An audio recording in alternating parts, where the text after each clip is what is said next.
Hello and welcome to episode 13 of Against the Shadow. This one is titled The Broken Kingdom.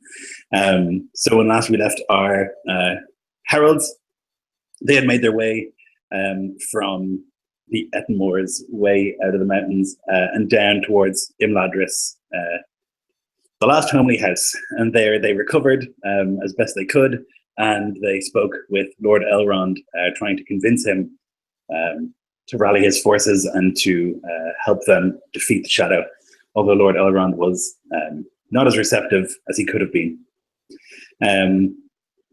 They finished that session having spoken to Elrond and being told that they're welcome to stay for as long as they need to. But they were going to go and look at the museum of Imladris, this section of the city that is filled with relics of ancient days. So Faroth, you would have recovered from your injuries, from your sickness over the past few days, and you would probably be wandering around Rivendell in the evening, kind of getting a look around the place, enjoying the sights and the smells and sounds of this beautiful place. And I think you would meet these other two as they're making their way down towards the museum. Yeah, Faroth has been, as you say, out of action. He has been beset by the dreams that a violent fever, a fever that will cause such things. Fleeting images of death and destruction, but also hazy, all things that he can't translate in his mind. But the surroundings, Rivendell, he has heard many stories, yet he has never been here.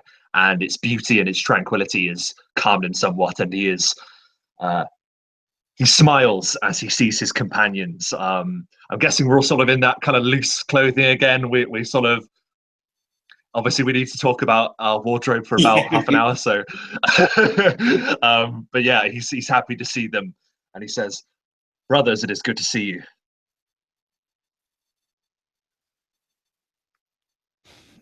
And you, Faroth, nice to see you up and about. Indeed. I had a sudden onset of fever worried us. Yes, I believe the plunge from the mountainside did not do me any favors that day. Where is Megoradil? I wish to thank her personally for her help in obviously getting us here alive. Go ahead. Is she absent? Is she absent? Yes. Yeah.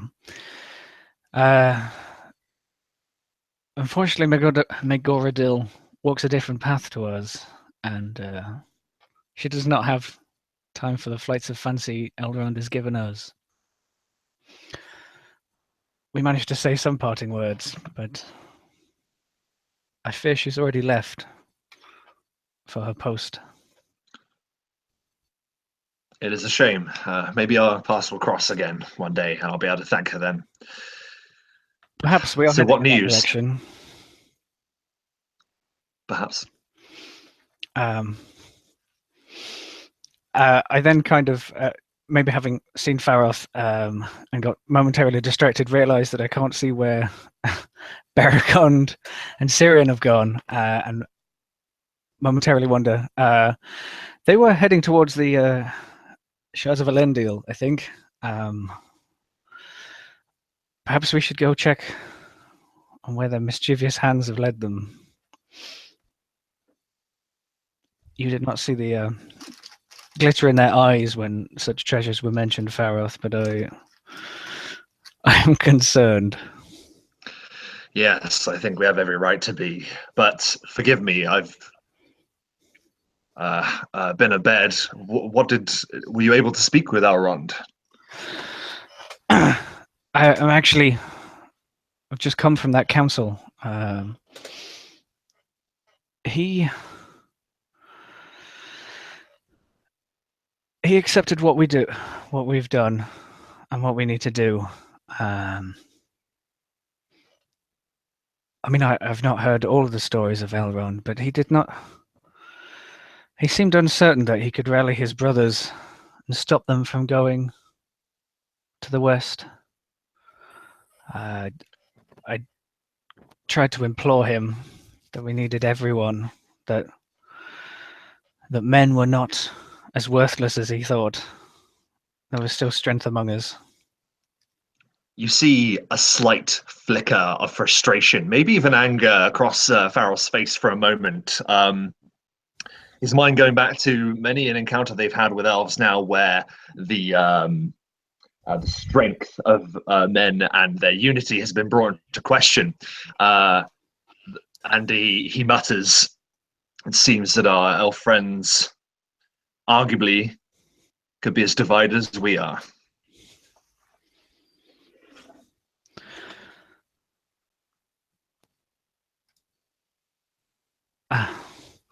I mean, it took a lot to prove our worth to Thranduil, and I almost got, I don't know, familiar with the concept of elven respect, but it seems wherever new lands we travel to, again, we have to prove ourselves.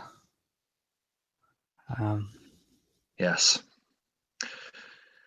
And what have you not? Have you found the elves welcoming to you once again? And he smiles, like jokingly, knowing that probably doesn't feel that way. So quick question, Lloyd. What would be my current condition with all the fun things I had going on? So you would probably be on crutches. Your leg still broken, but you would not be in pain necessarily anymore. You would have been seen to by some of the elves, but you'd still be on crutches, certainly. Right. Now, what about the gut wound? That would have been fixed. Okay. So, in the throat, that probably that's permanent. Oh, the throat's permanent. Okay. Well, that just adds, so that can join the disfiguring scar as part of my intimidation repertoire. Stick it on the bill. Okay. So, yeah, he had been silent up to this point, listening to the conversation. And at the question, he'll grunt and say, I about planted my mattock in that one's face, referring to the elf they had been discussing a few moments before.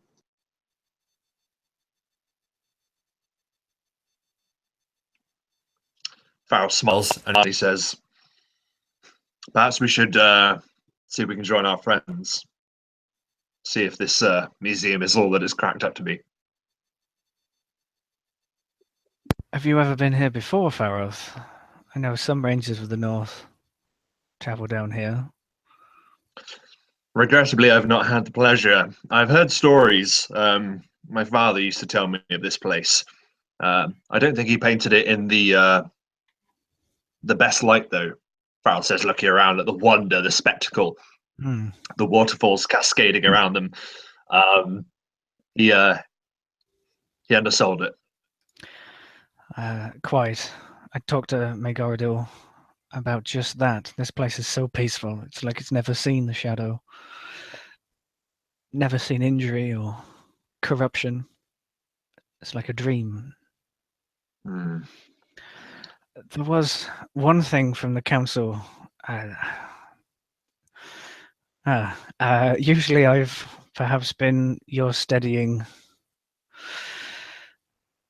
counsel or tone, but without you there, I spoke somewhat sharply to Elrond about the worthiness of men. But there was one piece of news, that a chieftain of the Dunedain lies slain by a black rider, the Nazgûl ride through Arnor. Faroth freezes, looking at Cynric in the eyes as if almost not believing what he's heard, and then he says, "Which chieftain?" And you can see that his face has gone grey. We did. I don't think Elrond spoke his name. We did not press further. As I say, the tempers were a little frayed. They may have that information. Presumably, he does, but it might mean little to us and more to you. Might be worth you speaking to him. Perhaps. About the state of Arnor. Suddenly, the idea of going and looking at a museum vanishes from Faroth's priorities, and he says, I think I shall see if I can go and find this Elrond.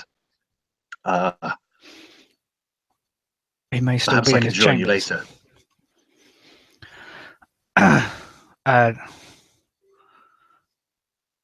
If you wish no one to accompany you, then of course. Well, by all means, accompany me, but I feel that this is something that needs to be addressed now. And he's worried, you can see.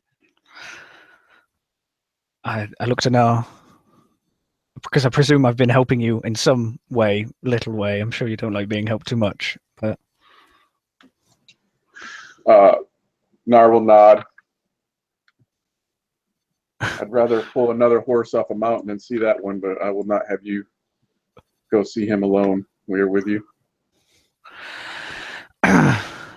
Let us hope all the museum is still there when we get there, but perhaps we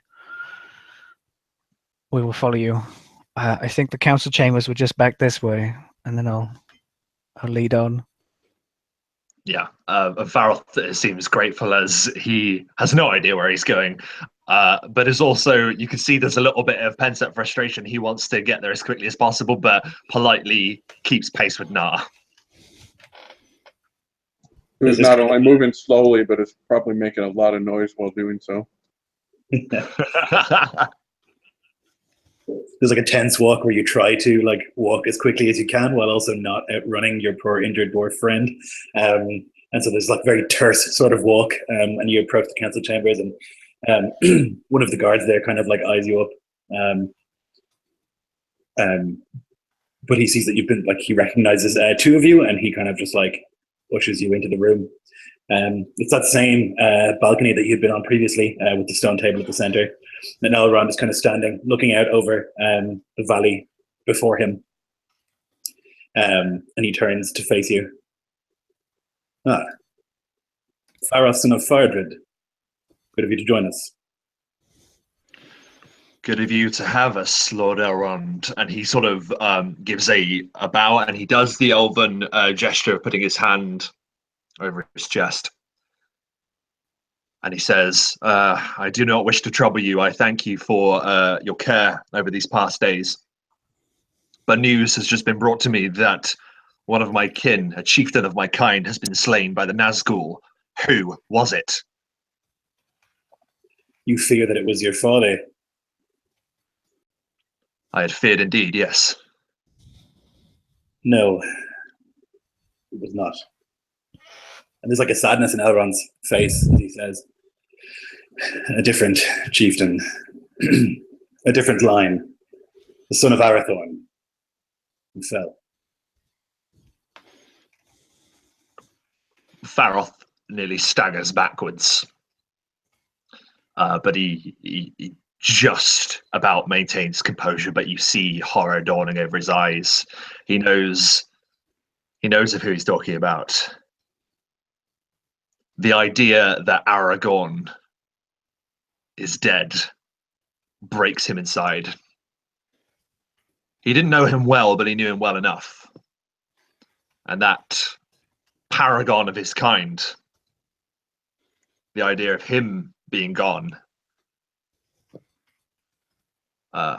basically drains Faroth of hope. And he says nothing. Nar has no idea really of who they speak.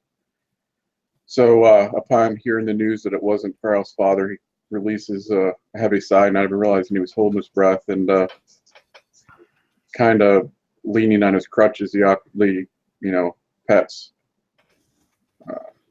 Faroth on the shoulder and says, "Steady, boy," just assuming that, the relief is what's overcoming him at the moment.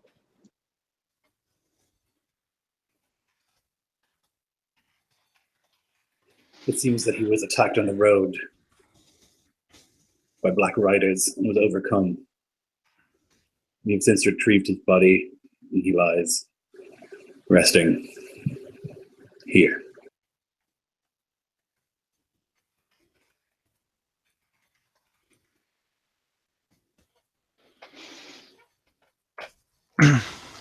This Dunedain was also elf friend.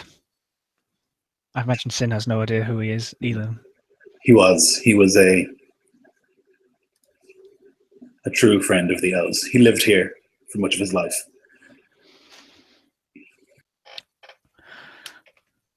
It is a sorrow to see such a man depart at a time when we could have used him. He was the best of men. I've lived a long time, but never once did I say that to him. Never once did I reveal that to him. And now he is dead.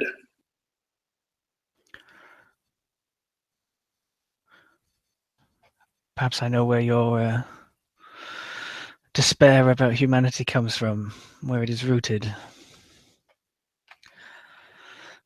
I'm not saying that we can fill the place that he left within Rivendell, but perhaps we can go some way to showing there are still men of value and of valor left in Middle-earth. Perhaps. Faroth goes to speak up, hearing of Elrond's upset of not being able to tell Aragorn these things before his passing. Faroth's mind goes back to the disdain that had been taught within him by his father, that Aragorn's line were the ones that failed his people, the ones that failed men. And it was a vow that Faroth and his kind had taken to ensure that they would not suffer the same weaknesses. But he'd seen something different in Aragorn, or had heard about something different in Aragorn. He didn't know him well, like I say. And he tells Elrond this, and he says that that same regret is something that is shared by him also. There will be confusion in the Dunedain camps as to who leads them now. For Aragorn was the last of that line.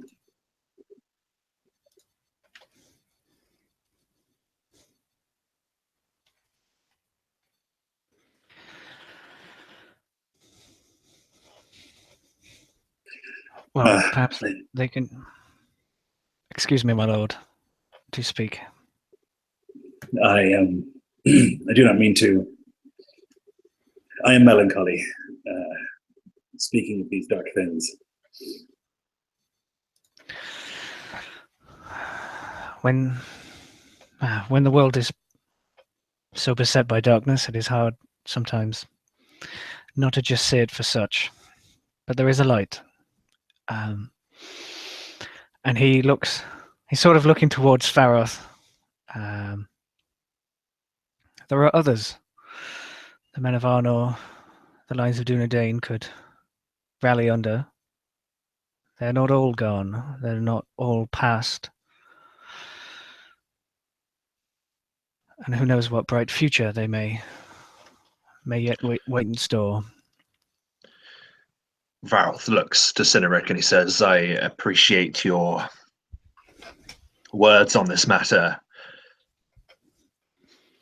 but the kingdom that I hail from is a broken one. It is one that has often been beset by different ideologies, conflicting views, differing strategies. I fear this is just going to make things worse. Our task just got much more of a heavy burden to bear.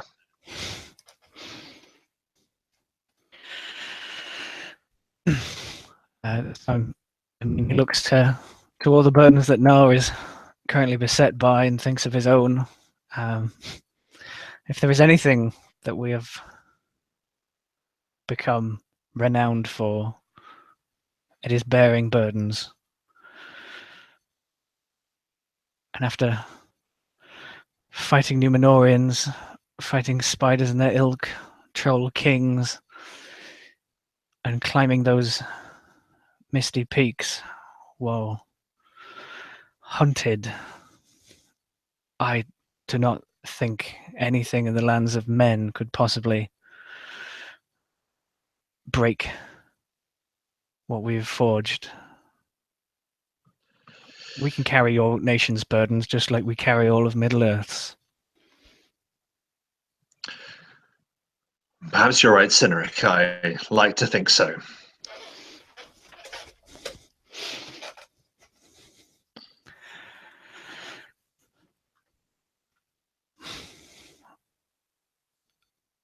Just be wary that a lot may be asked of you. Obviously, we can only help so far, but these are your people and your lands, and you may need to be the inspiring figure that perhaps this Aragorn was for them. As you may be for yours, Faroth smiles at Cynric and Nah.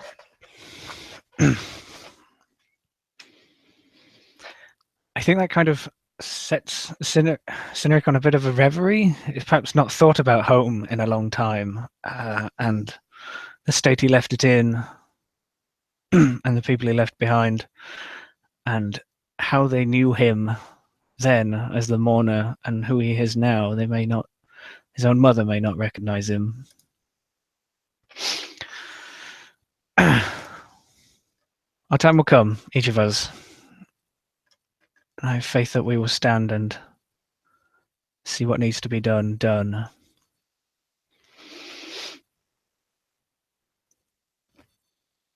Is there anything we can do for you, Lord Elrond? Any task Aragorn and the line of Arathorn had needs? I had sent Aragorn to investigate rumors of the Ring of Power.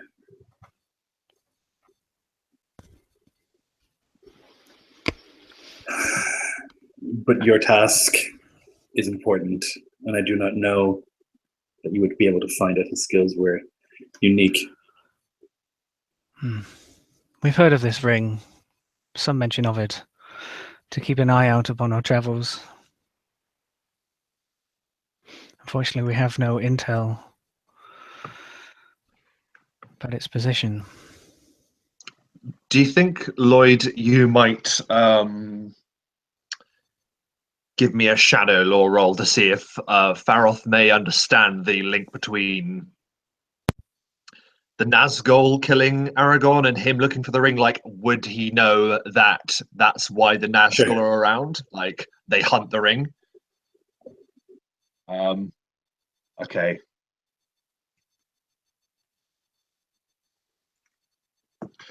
Hmm. 16. So I guess you would know that these Black Riders have been mentioned before throughout history, but they're like the servants of Sauron, his like most powerful and deadly servants. I don't know that you would know that they hunt the ring specifically. Yeah. You know, No, that's fine. That's fine. Yeah. Either way, it all seems to be. It sounds like everything that they've been hearing about is kind of converging with this event with Aragorn. For it worryingly makes an awful lot of sense, and Faroth looks down and says, "Is there anything you would have us do, at least to repay you for your hospitality?" go and unite the people of Arnor as you can. There are things moving in the mountains in the north.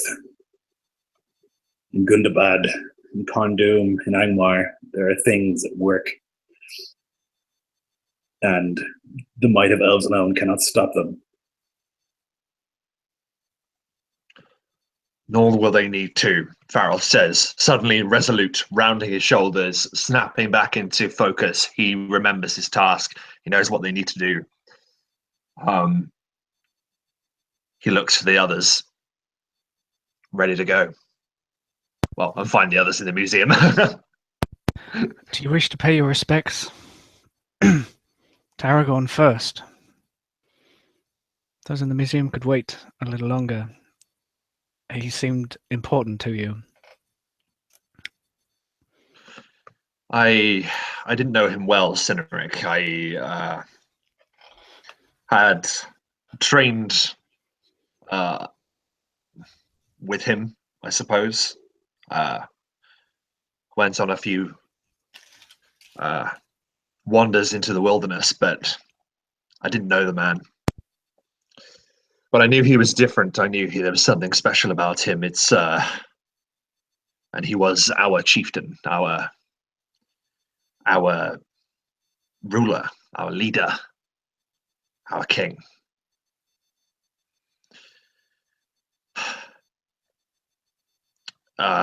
His remains, were they recovered, Elrond? Yes, he lies, and he kind of like points in a vague direction where we keep our dead. Then Faroth just nods to his friends.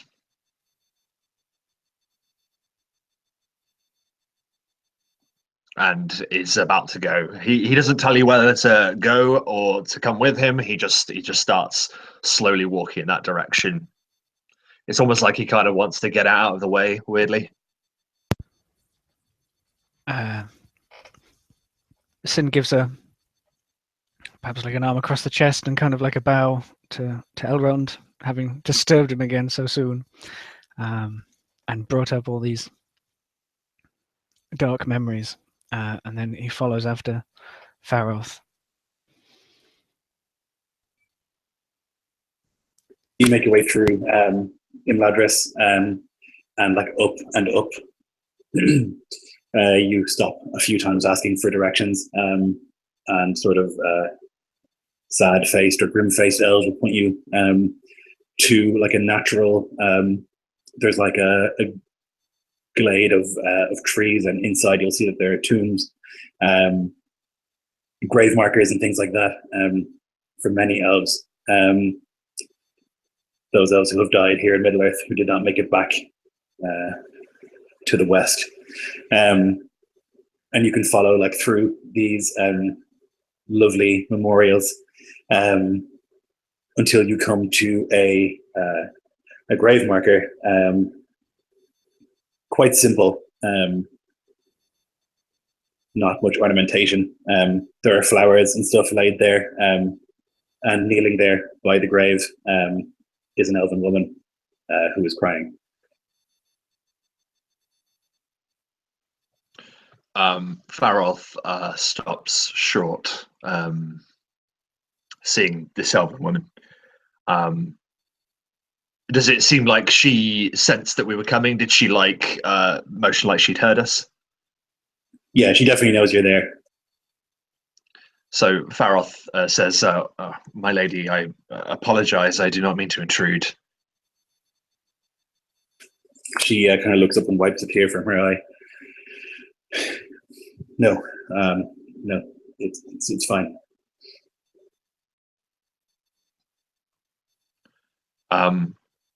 Faroth gives a nod and sort of gives her a wide berth, walks around her to... Did you say it was actually a gravestone at this point, or is he actually laid out?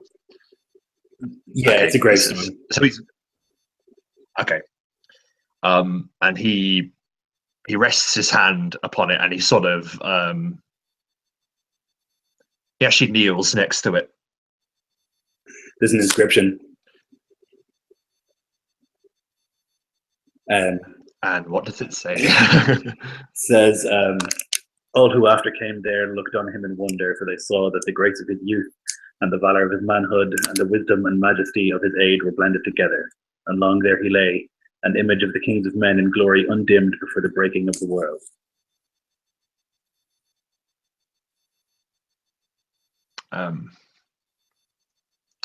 the words ring out, particularly the final ones of the breaking of the world ring in Faroth's mind. And he contemplates for a moment, thinking about what he would have told this person, this man he didn't know well but wished he knew better, a man who carried a great burden that was clear to all who saw him, but he carried it with such poise and determination. And Faroth finds himself becoming resolute once again. And as he rests his hand upon the grave, he simply whispers, "You will not have died in vain, son of Numenor. May you rest." And he stands and he looks to the elven woman.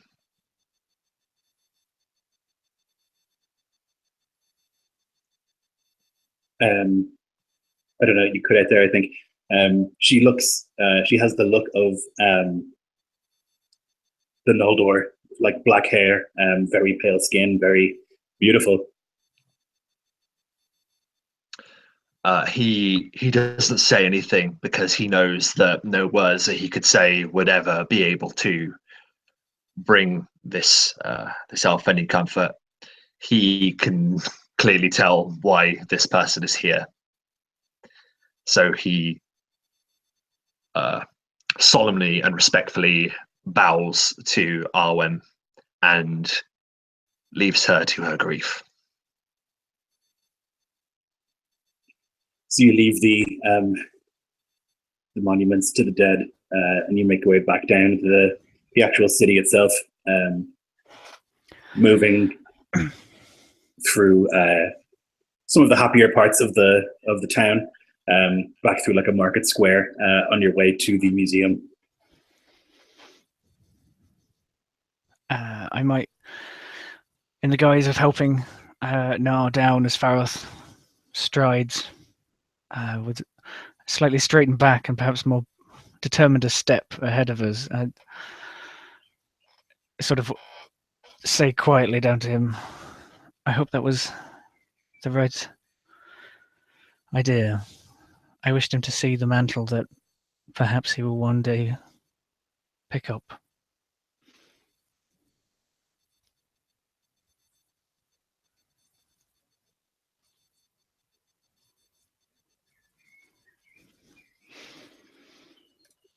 Sorry, was Cynric addressing Faroth then, or not? No. I was going to say, I'm pretty sure. Apparently Nar is doing his usual stoicism. Just grunting as he tries to walk with the broken leg. And I will aid him to the museum. I think my thoughts would be with seeing the Elven Maiden is such grief, perhaps grief he hasn't seen in a very long time. Certainly from an elf who usually are so reserved. Like, I think he wanted to say something, but could not find the right words for a moment. Such a beautiful creature in the throes of such agony. It weighs on him a little. Yeah, there's a real sadness that hangs over that part of Imladris. Elves obviously don't die unless through violence. And so those buried there gave their lives for some sort of cause. That Aragorn would be buried there is an enormous honor, to be buried in Elven cemetery. And yeah, there's a real palpable sort of feeling of sadness. But once you kind of leave that and begin the descent down some stairs and back towards the market, it sticks with you, but there is a sort of the usual sort of happiness that exists in Rivendell.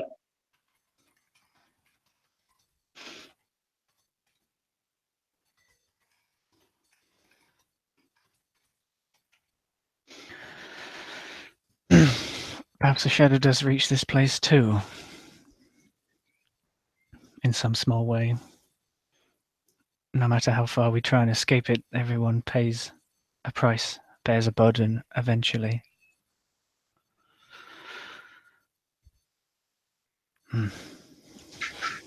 Yes, and was stopped. No place will be safe from its touch.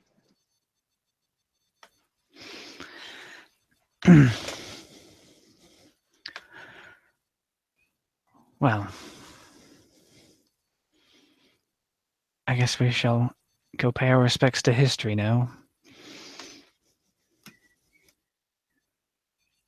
So you move then through the city until you come to this large, or maybe you stop and like get something off a street vendor to eat, something vegetarian but also delicious as you move your way through, and finally come to the museum. There's a sort of a hush that lies over the place, although not grim, more respectful.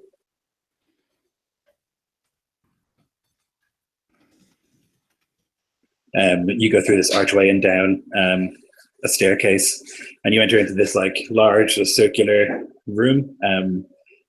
It's there's kind of a bluish light that glows down here, and that would be the first thing you notice, I think, are these lamps. Although there's no fire within them, there are crystals that give off this blue, bright blue light, and casts everything in blue.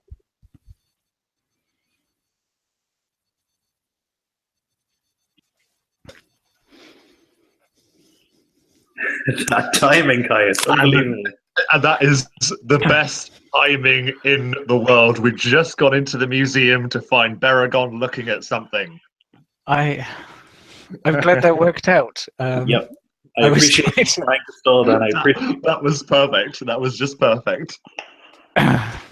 Wide-eyed. Slightly sweaty. Yeah, so you would enter down the stairs and you would see Baragon kind of like looking in wonder at the many artifacts that are down here.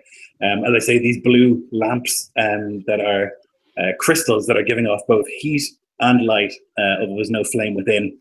And there are numerous things arrayed before you.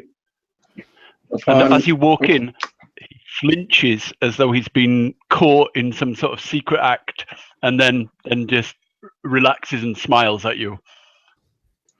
Nar will grunt and say, should I turn him upside down and shake out his pockets?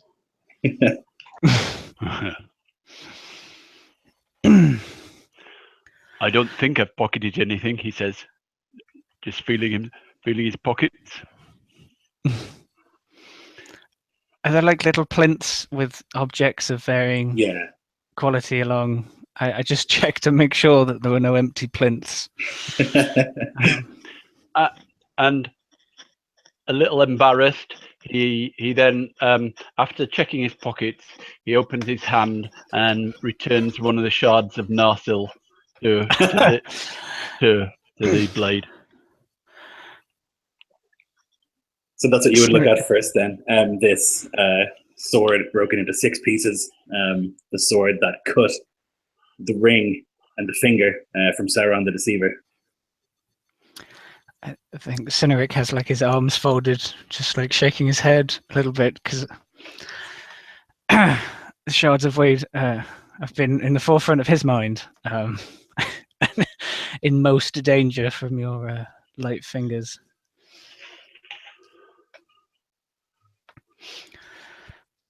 You fine quality blade there, Master of Gondor. I am. The dwarves are masters of metalwork, and the men of Gondor too can make mighty armor, but I am not privy to their secrets. I just know the history and the doom upon this weapon. The doom that is on all the line of Elroth, I say, glancing at Faroth.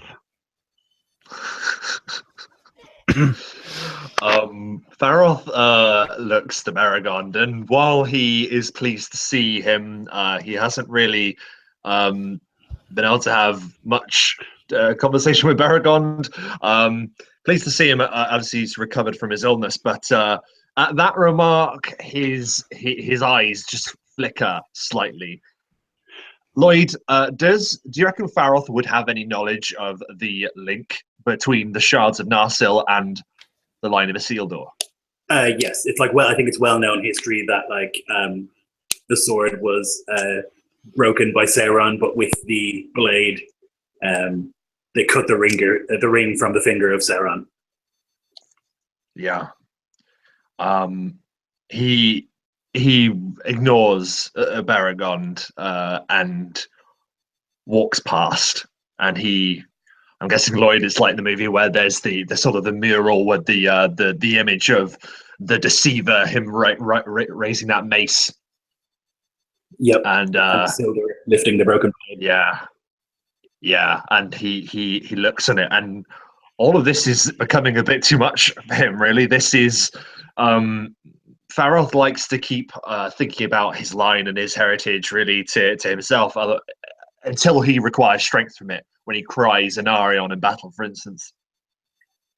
And what with news of Aragorn's passing, and now viewing this mythical broken blade, tears form in his eyes. But he keeps his back to his friends, so hopefully they don't see. Yeah, the shards are 6 of them laid out on this piece of white cloth, turned blue by the blue lights. And yeah, like next to it, there's this huge tapestry of the battle scene, the last alliance of elves and men, where Isildur managed to cut the ring from Sauron's finger, destroying his corporeal form at least. And it's visible there. Isildur is painted in it as a hero. Elendil lies broken next to him.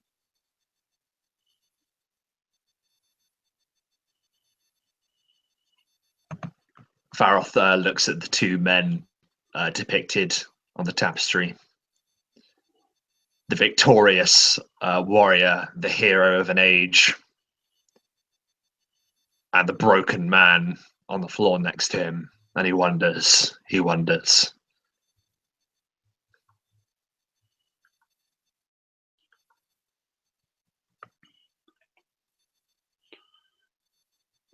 Looking around, you can see some other displays. There is a ring on a plinth. It is a 2-headed snake, one eating the end of the other. That one has flowers around itself.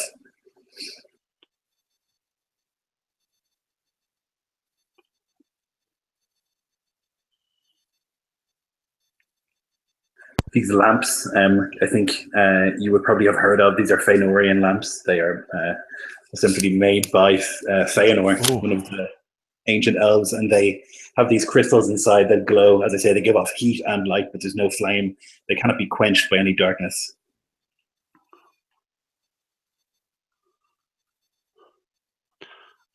So the ring was I'm sketching a Fëanorian lamp.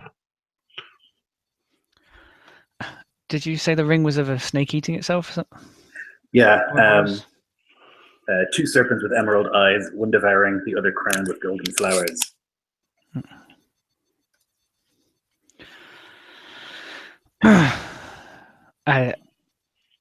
Baragond, do you know of this? I imagine this is very out of place for Sin, and I think he knows of Narsil. I think everyone does, but not of all of these other wonders.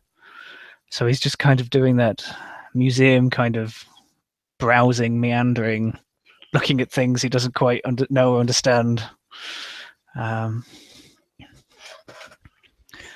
Why is this so important?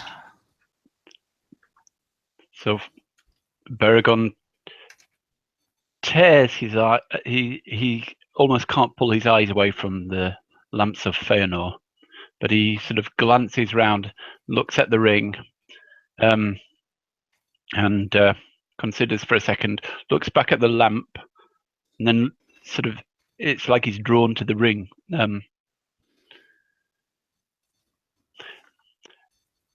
Do I know what it is?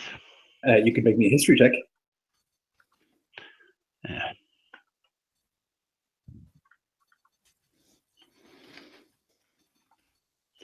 I get a 9. So it's not entirely clear. It definitely is Elven, and it looks, I mean, it's beautifully wrought and very fine, but I think you probably don't understand where it's from. It is one of the rings forged by Fëanor when he was learning how to make the rings. If you remember, he gave one to the people. He was trying out various things, and some he gave to the Noldor, some he gave to the Sildarin. This one looks like a Sildarin to me, he says. Knowing that somebody, having the secret opinion that someone from Rohirrim won't know any better. Yeah, you could bluff all you like. I don't think I'm even looking at you. Like, I'm just like peering really close, while you just sort of talk over me. Curious. Why would? Surely it belongs to someone. Someone not wish to wear it to display this craftsmanship. Why would you leave it here in some forgotten corridor? Faroth and Nar, you can make history checks on this ring as well if you like, to see if you know what it is. I think it's possible you would. Yeah, I'll definitely give it a go.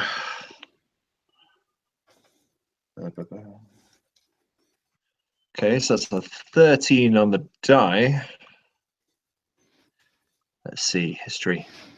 16 in total. Okay, so then you would recognize this being of Númenórean descent.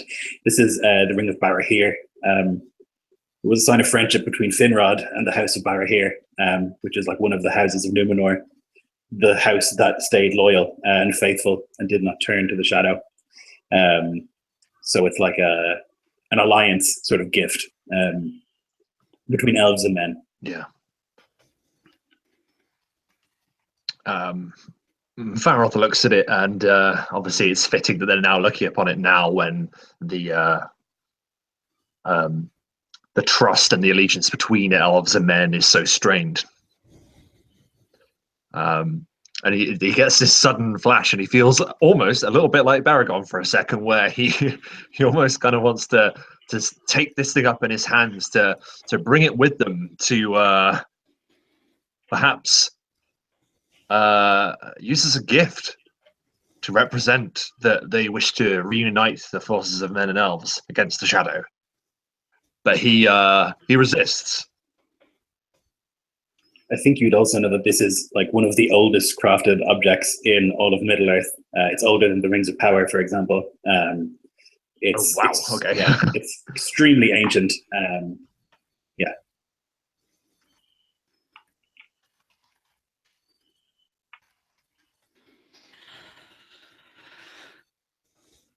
Have you regaled us with that importance, or do I just see the Sorry. eyes? Yeah. So in that case, Faroth turns and he explains the name of the ring, and he explains that yes, indeed, this does represent an ancient sort of joining between men and elves back when the world was still young.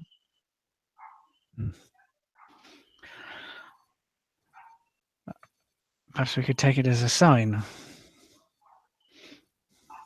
This is almost serendipitous that the oldest thing upon Middle-earth, or potentially the oldest crafted thing, older than the Rings of Power, is a bond between man and elf. Faroth is At the mention of you saying this does seem serendipitous, it is striking Faroth that all of this. Faroth is not a big believer in signs and foretelling and fate and reoccurring events echoing from the past, but even this to him, it does seem very peculiar. And rather than accepting it, he just closes his mind to it and just thinks to himself, no, we need to think about this strategically with logic, and just shakes his head. That all of that manifests with him just shaking his head at Cynric. What did you say the name of that ring was? This ring was again? The ring of Barahir. Barahir. Here.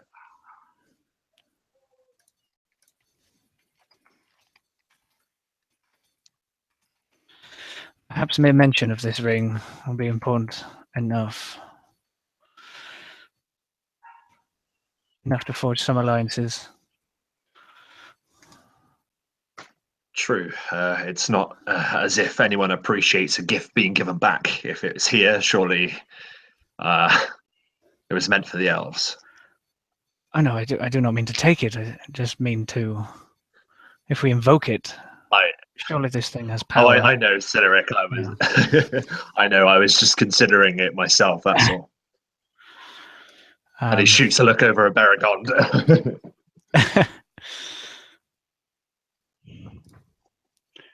Baragon smiles, sort of, I don't know, slightly apologetically.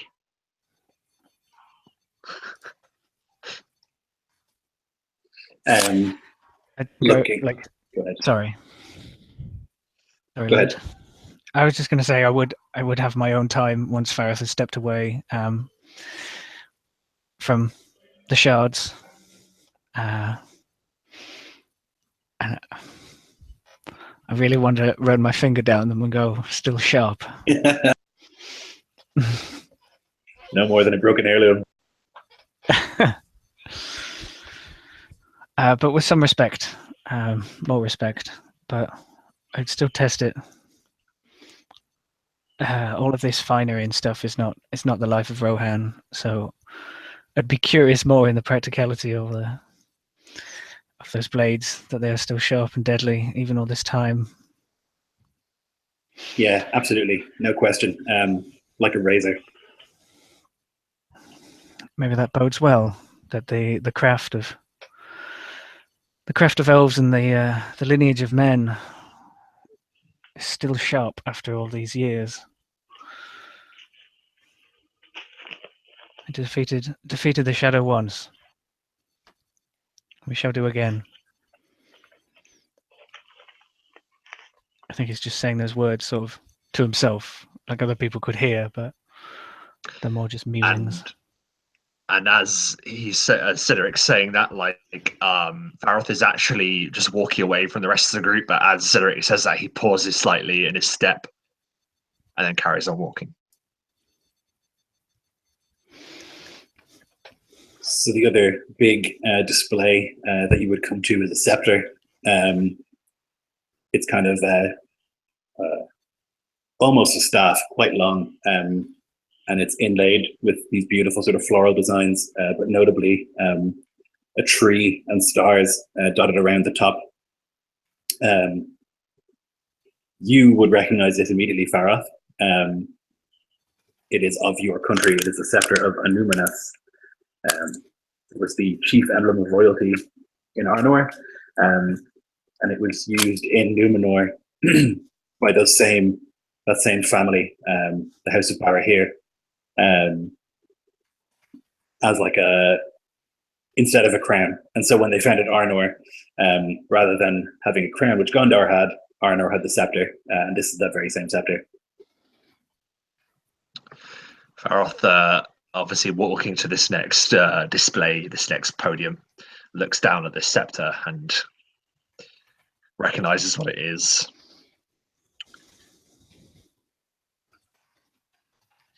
He looks over to his friends and actually says, "Do you think Elrond would actually mind if we took one of these?" I think it's And customary that's to half ask. me, half Faroth. I believe it's customary to ask first, says Berigond. I've got into trouble with that before now. Yes, you certainly have.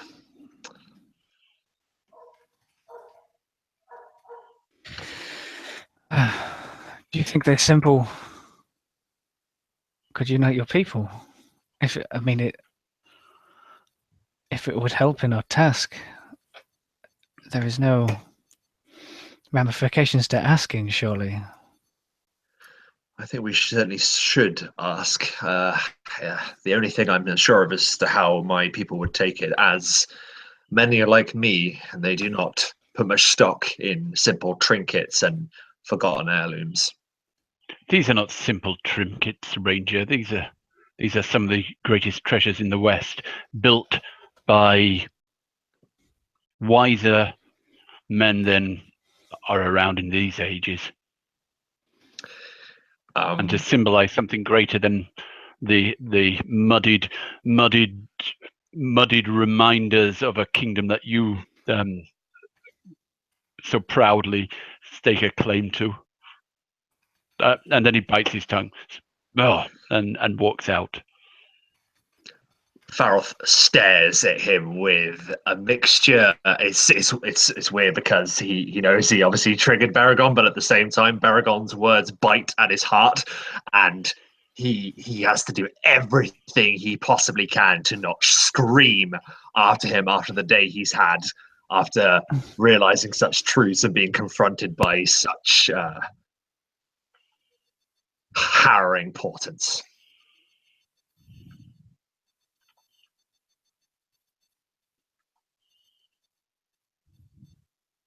Like Cynric and Nar may share like a silent look in this very quiet place after those kind of raised-ish voices.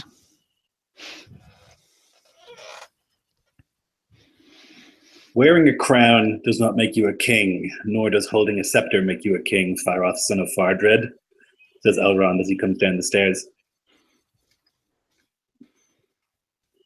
He says, this is a symbol of rulership, but you cannot become a ruler just by holding it. You have to earn that. And if you earn that, this artifact of your people, it belongs to your people. It does not belong to me or my people. But as I often say, I've lived a long life. I've seen many go to Arnor, many try to reunite the broken kingdom, and all have failed. And I will not give this scepter over easily until you have proven yourself and proven that you have united your people.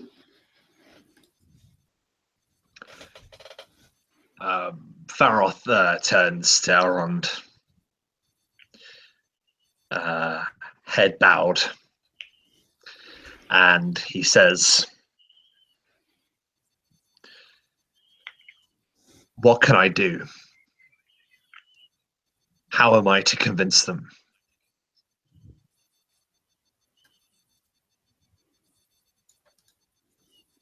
It's no easy task. But a king's blood flows through your veins. You have to unite them. You have to show them that there are dangers out there, more threatening, more terrifying than what they understand. You have to show them that together they are strong and separate they are weak. With that, together they are strong, separate they are weak. Faroth looks to his companions. Looks to where Berigond was. Berigond, at the voice of Elrond, stopped walking out, and now he goes down. He comes up to Faroth and kneels before him, takes his hand and says, I spoke in anger, and I should not. You have proven yourself time and again someone I can respect and admire, and accept my apology, he says, and kisses your hand. Faroth is completely taken aback by this, and he listens to what Baragon says, and he takes his arms and he brings him to stand in front of him, and he says, "There's nothing to forgive, Baragond, and you do not need to kneel to me." I owe you my life, he says with a slight horrible look on his face, a look of horror on his face. Faroth surveys Baragond's one remaining eye. I don't know what use a one-eyed man can be, but where you lead, Captain, I will follow. From now on, I am your man. I swear it on my sword, he says. And Faroth, having never had anyone swear an oath to him in his life, is again taken aback. And then he says, "And I will gladly have it." And he claps Baragond on the shoulder. You have my sword, my heart, my will, and my counsel, should you wish it. Faroth smiles.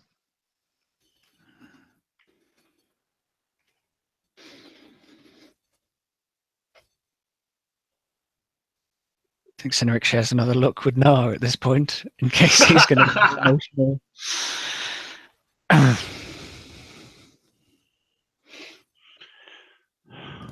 Your turn, Master Dwarf? I think he just jibes him. He'll turn his incredulous glare from the exchange to Cynric.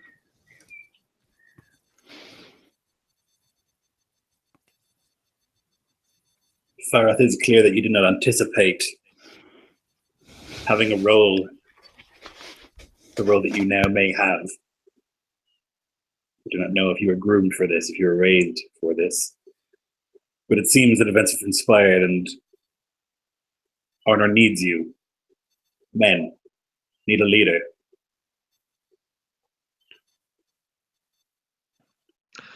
Faroth looks down grimly, and then he looks up and once again surveys his friends, and he says, "Arnor needs us. Together we are strong. We should go." You will take this. And he grabs that ring and he hands it to you. Faroth, oh sorry, go on. The symbol of alliance between elves and men. Ancient. So ancient. You will have it. Faroth takes it, and as he has it in his hand, he looks down at this beautiful ancient ring. The craftsmanship is unbelievable. Something that could never be replicated ever again. A diamond amidst modernity. And he says, I shall take this. But it is Baragond who shall carry it. It to Baragond, knowing that he, above all, will keep this trinket safe.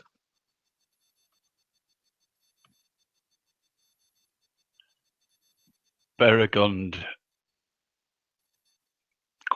croaks a little and just says, "Thank you." His hand croaking round it. "It is yours, but I will carry it for when you need it," I say, and look at it and start examining it and turning it in my hand. And as Baragond says that, Faroth sort of just opens his arms, just showing like the sword on his side and the all the trinkets that you have kept jibing him about before, and he says, "Well, I have enough anyway."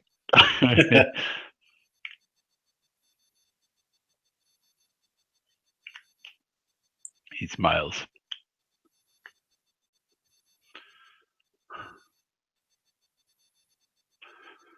And so you spend an evening in the museum admiring the various relics of ancient days. And there's a closer bond there now than previous. Elrond tells you that in the morning you can come to the stables. They will have horses for you, and you can make your way.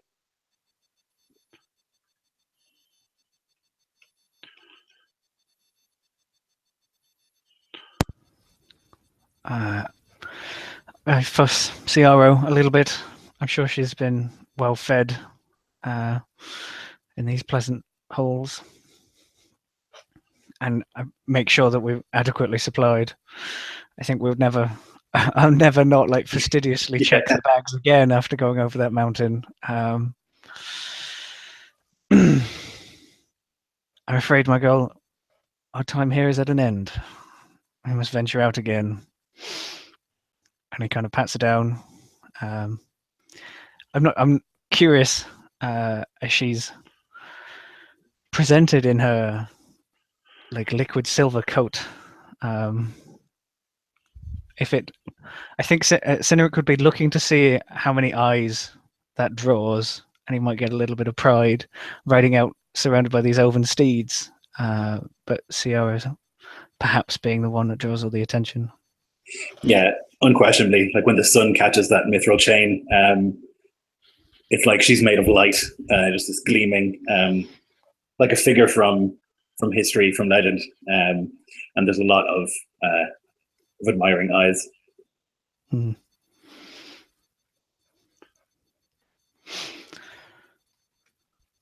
That evening, before you go to the stables, as you kind of are getting ready, a runner would come to your room and would ask for Beregond. Beregond jumps up, checks his pockets, and says, "I didn't take anything," and then goes. No, indeed. Follows the runner. It is a gift for you. Please come with me. Yeah, I follow. I like gifts. The runner brings you down and down and down and down into sort of a natural cavern that's been turned into a forge beneath one of these waterfalls. And here there is an elf, very burly for an elf, obviously a blacksmith. He's got strong, straight black hair, and he's holding a curved short sword in his hands. He says, "You are Beregond of Minas Ithil." I am. I say in Sindarin. I hope you will forgive the ruse or the trick. Lord Elrond saw that you had this tooth, this dragon's tooth, and he thought to make something of it. He brought it to me and I have forged it. And then he like pulls it out of the scabbard. And you can see that like the tooth has been like filed down into like a curved short sword. And it's got this like beautiful like bone hilt, looks like ivory, that's carved in a dragon shape. And he says, "Fe Valdre Feel, the dragon spirit of the moon." And he hands it to you. Fe Vadre Feel, I say. And you have my name. What is your name? For this is a piece of mastercraft.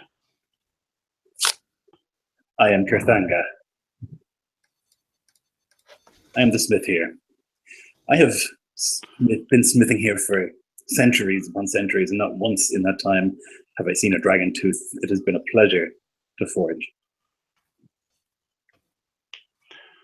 Well, what you have forged, I'll be honest. I travel with warriors, but I am not really one myself. But I hope now, with your craft, they'll strengthen my limbs and make me the warrior that my blood sings for me to be, I say.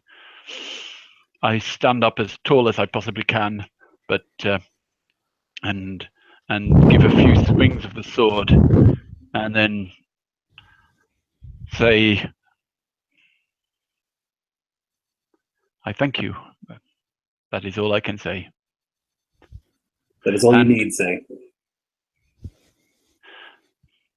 And should you, our road is long and will take us into many dark places. But should you wish to see your workmanship again, your strong arm would be more than welcome at the fields of Dol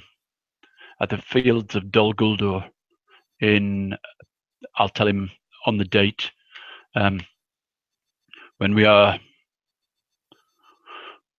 have a rendezvous to oppose the growing shadow on this world. I will see what I can do. I have created weapons for centuries, and I believe that I'm adequate at using them.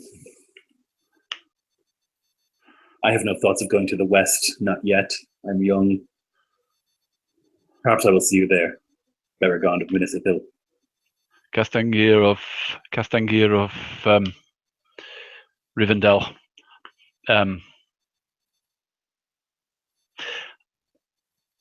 You have given me a great gift, the gift of your time, but maybe this. I take the comb out of my hair and pass it to him. I take this as a thank you. If you wish to return it to me on the plains of Dol Guldur. I say, putting it in his hand. He looks at it and inspects it, and kind of like, you can see like his crafter's eye, like look at it, and it's clearly a thing of beauty. Maybe I will.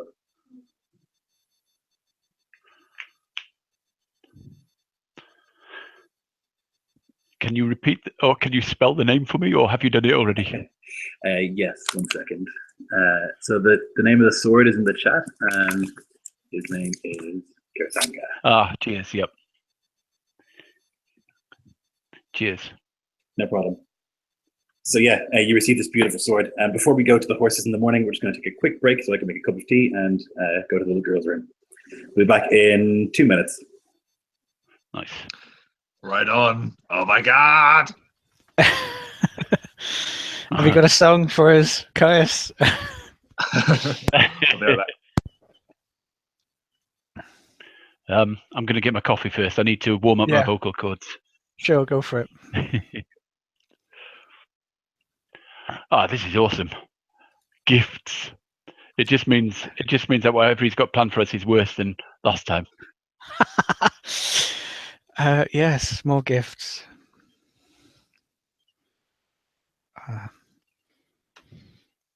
See what mischief you can get into with that ring. Right. I hope there won't be 2 missing rings in Middle Earth soon. I don't get into mischief. I mean, the amount of times you've wrestled with trolls or hung off chains.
Can't believe you made it to the museum, Caius. We were like stalling for an hour trying to make sure that Aragon got to go there. It was like the biggest part of like, we couldn't have it without Aragon. Yeah. Yeah. Sorry about that. But No problem. did you see? I mean, I did put a message, but I realised No, that I did, yeah. nobody clicked it or anything. No, that was So fine. I saw it then just there before we started the game, but it wasn't a problem. Yeah. That was me, because I knew, I had a feeling that obviously Aragorn was the one, and then I spoke to Lloyd and it was confirmed, but I didn't realise his body was going to have been there, so I wasn't ready for the whole feeling of that bit yet, so I was like, oh shit, I nearly cried twice in that. I'm just going to say it right now. Yeah, it was really lovely. Yeah. I mean, I know it was rumored but not confirmed about Aragorn before in the stream, but I was trying to buy some time, and then was like, yes, you shall pick up Aragorn's mantle, and then his body is here. You should go there, and you should probably go over there for a bit. Yeah, totally. I'm really tired today, so I couldn't do. I was trying to do all the flowery language I could to stretch out the. No, you were great, Dan. Thank you for putting in those stalls. It was great. No, it worked so well. It was so good. It was great. That was just amazing. I loved it. I think most of those stalls were me trying to find the right words. I couldn't think of them. Yeah, you definitely got to be in the right. Yeah, absolutely. Sorry, what are you saying? You're so glad. I was so glad. I was looking at the clock, literally we're going down to the museum, and I was like, "Where's Caius? Where's Caius?" Yeah, you appeared. And I was, brilliant. I mean, I was a bit out of it, but I'm glad to have been there. Yeah. And cheers for stalling. Yeah, I think that it made that scene really. Oh yeah, definitely. Even without the whole you getting down and kissing people's hands and stuff, which I wasn't expecting. At least Faroth leapt off a cliff for him, and that's it's not. That has its effect. Oh no, I know. I'm not saying. I just didn't. I wanted you there just for the milling around and stealing part of Nazgûl type part of Aragorn, not the swearing fealty part of it. I'm glad you did, because I think it builds into Faroth becoming the man that he possibly will be. And I don't think he was going to get that out of Sin or Nar, to be honest. No. Well, I like Caius, that you have kind of seeded the whole, because he's sort of sarcastically been calling him captain for a long time, and now that's actually become something. I love that so much.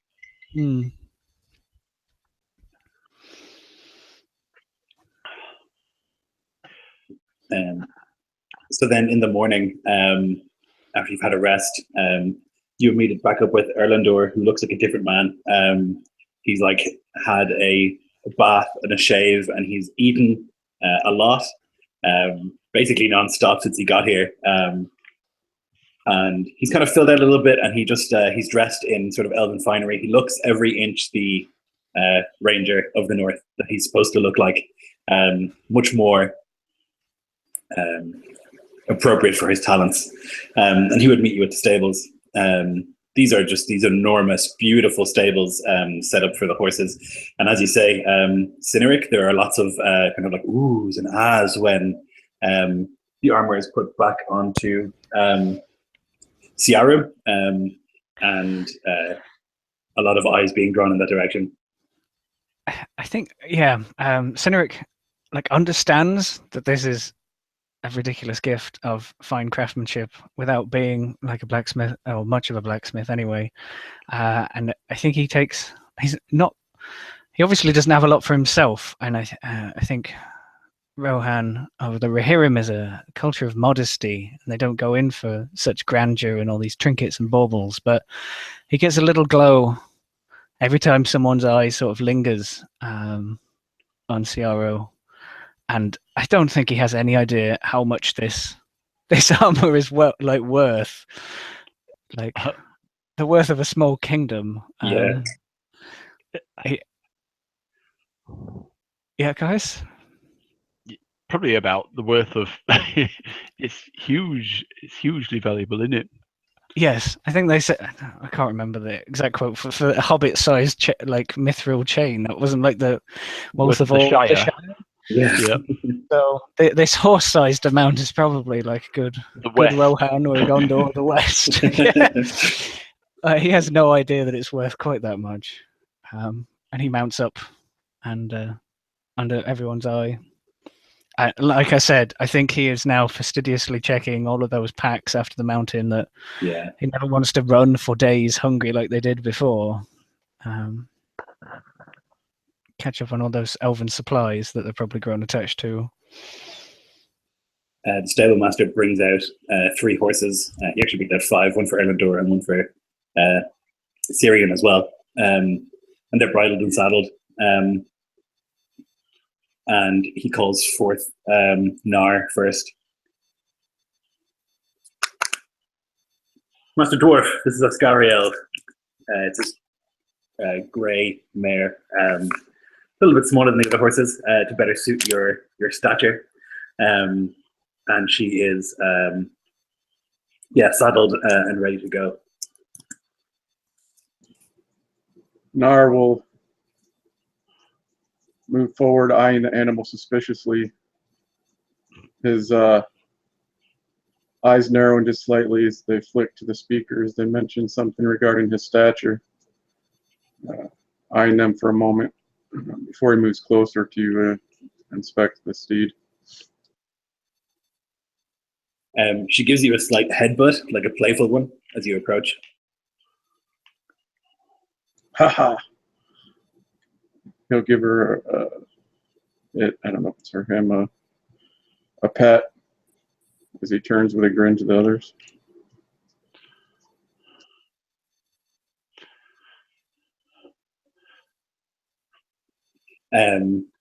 Rather he butts heads with you than I do.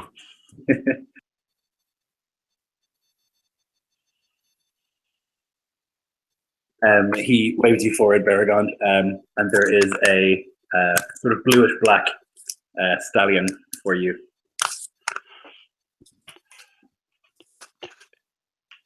You know, the morning after you've had sex, you just can't stop grinning. Baragon's been like that all day. He's just sort of can't stop singing, has been strolling around, and he's just sort of looking good. He's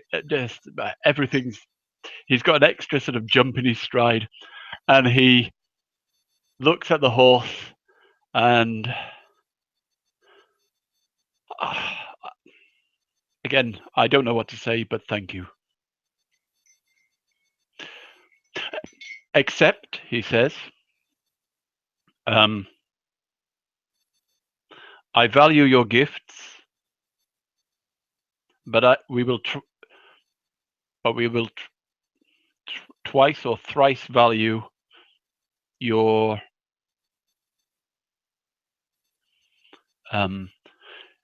we value your support in gifts, but we will twice or 3 times value your support in combat of any, he says to the all the elves here in Rivendell who can hear him speak. He's speaking Sindarin, who choose to join us in the battle against the shadow at Dol Guldur. There's kind of like you see a couple of elves, like some of them are nodding solemnly, others are kind of like whispering to each other. But clearly it's had some effect.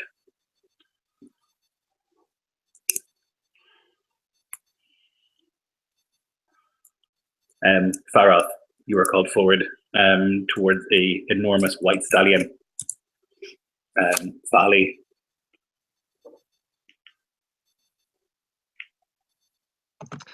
Faroth moves forward and he rests his hand with his leather fingerless gloves just on the snout of the horse, allowing it to look into his own eyes to ensure that this really, really big horse is comfortable with him. He's fine with horses, but like it's a sign of respect. And he pats the horse to ensure that it's happy with his presence. These are elven horses, and so you kind of know to some extent that they can understand commands in Elvish, and that they're more than your average horse. And he, as he's like patting the horse's snout, he goes "Nari-da, nari-da" into its ear, just to sort of greet it and say hi. Syrian and Erlendur are both given mounts as well, and so once you are all kind of packed up and ready to go, you begin your exit of the hidden valley, although you know that you cannot make your way out nor in without help. And so as you kind of begin your descent downwards, you will see Megoradil standing with her own horse standing next to it, kind of petting the neck of the horse. And she'll turn to see you, and she'll say, "Well, it took long enough, shall we?"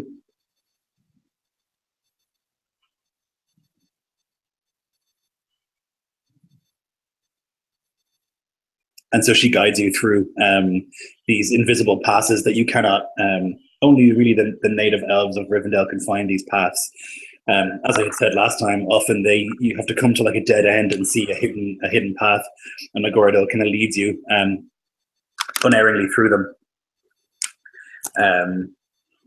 And this takes maybe 2 or 3 hours. She leads you in that direction, and once you've kind of made it out into the lands outside, she says, "I must go north. The journey ahead of you is long and perilous, and the tasks set before you are formidable. But these things are for you and you alone. My loyalty is to my people and to Elrond, and I must guard our border from agents of the shadow. More so now than we have ever, since we have heard the truth in your tales and seen the darkness reflected in your eyes. However, when you succeed, for you cannot fail, and when you call for aid, I will come. Huamin Linduva, Yasen me Grile. My bow shall sing with your sword, and we will fight side by side against the shadow. Quel Marth Tena, Entolier, Omenta. Good luck until we meet next time."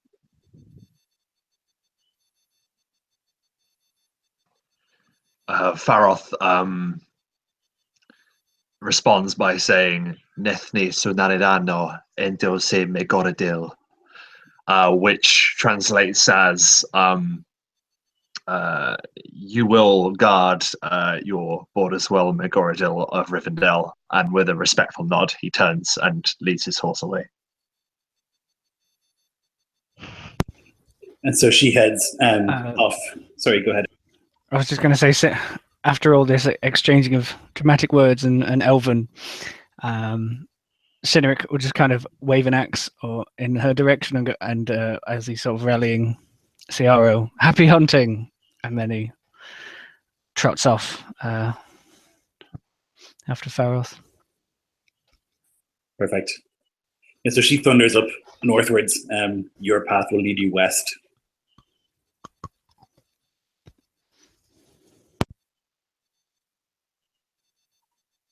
And so you begin your journey.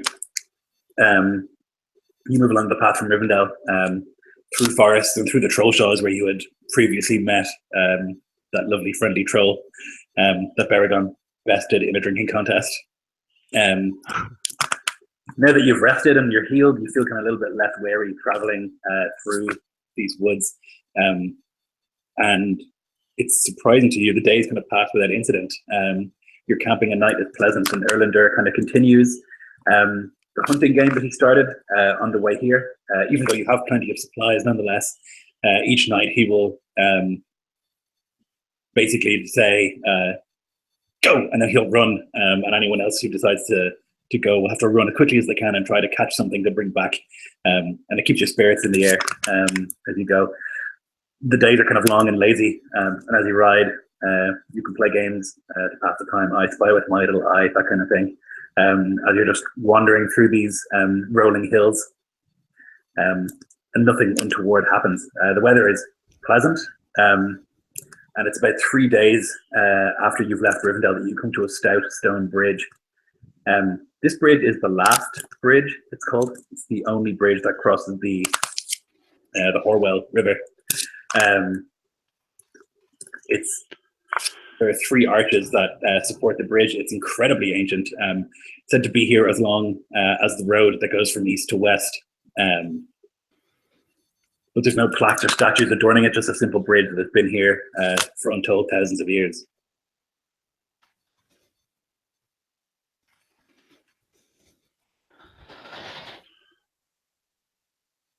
As their journey has been, the longer it goes this way of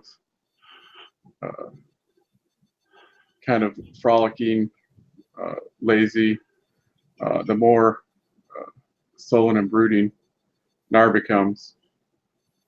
Not speaking much, he of course gives no voice to the pain, but when they break for the night from the riding, he'll mostly sit and massage his legs. He won't, of course, participate in any of the hunting or anything that requires a fast pace, and doesn't really seek out the counsel or words of anybody as he kind of withdraws into himself.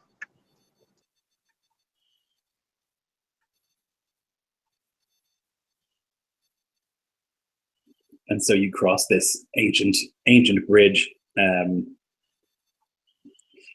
into the Lone Lands, which is what the hobbits call this area. It's kind of the bit to the east of the Shire area. Baragon throws an arrow into the Horwell as we go over the bridge, as some sort of ancient superstition to the water spirits to go. Water Maya to look after us. Nice. And so you enter into these Lone Lands, and these are kind of it's a very hilly sort of landscape. And these once this was Arnor, and you can see that there are ruins, so ruined that they're barely even recognizable as castles. There are occasionally turrets or bits of rock that stick out. Just going to mute you then. Sorry. There's all these turrets and stuff that stick out, but it's really just like rocks. And you kind of ride through that for over a day as you're riding through this landscape of ruined castles, of toppled statues, everything covered in moss and grass. It is very verdant here. It's incredibly green, and as you come to the end of your day-long ride through this land, the weather finally breaks and a drizzle begins.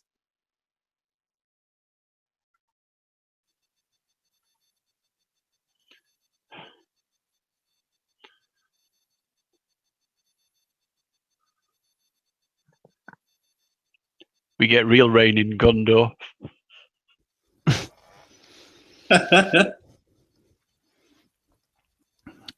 I'd probably slow my pace beside Nar at some point during the trip.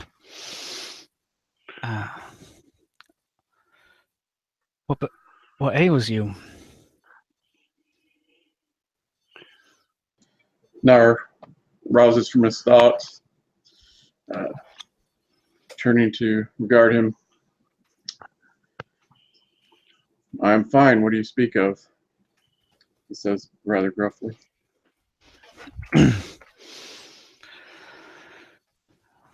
I know you're not the most conversationalist of our group. We have others for that, but you seem more yourself than usual. I know we're a long way from your kin and your home, but you know, if you wanted to share a word or a smile or a drink, I could do my best. There's a brief moment when he first speaks about being more of yourself. It catches him by surprise, and you can see his thoughts easily on his features as he's trying to consider if that's a compliment or an insult. And he seems to come to a decision and gives a soft chuckle, and at the mention of drink, he gives a nod and says, "Yes, perhaps a drink."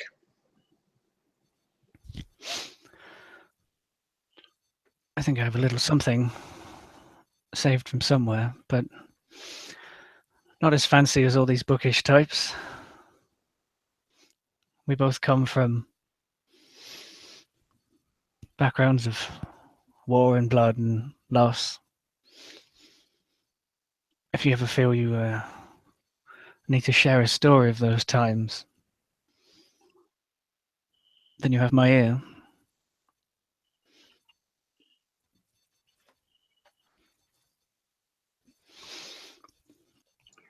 He remains silent, but he gives a nod. I think Sin sort of smiles and inclines his head, and then sort of moves Ciara along again. You continue to ride through these lone lands, and it becomes apparent that this definitely was Arnor when you see this huge stone head kind of jutting out of the ground. It's clearly falling off some statue centuries, maybe millennia ago. And it's all overgrown with moss and grass, except for like the very tip of a helmet. On down there, you can see the symbol of Arnor, the tree with the stars.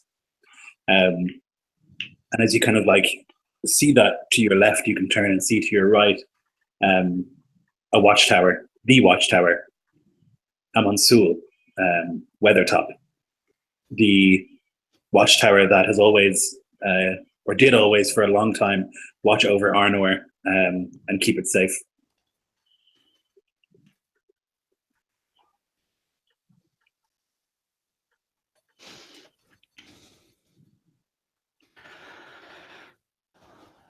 Quite a grand ruin, Faroth. It is indeed. Many a year did it watch over the surrounding lands. Now just an epitaph of what once was.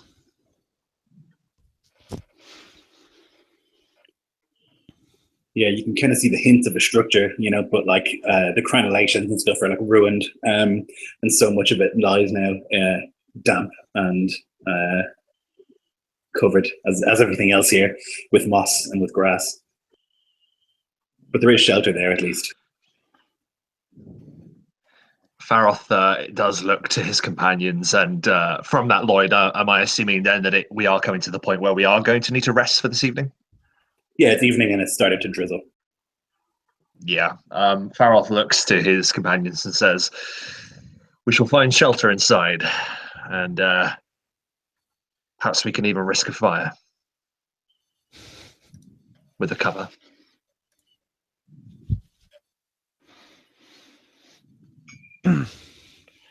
Not as grand as the places we're used to staying, but it'll do, he says with a smirk.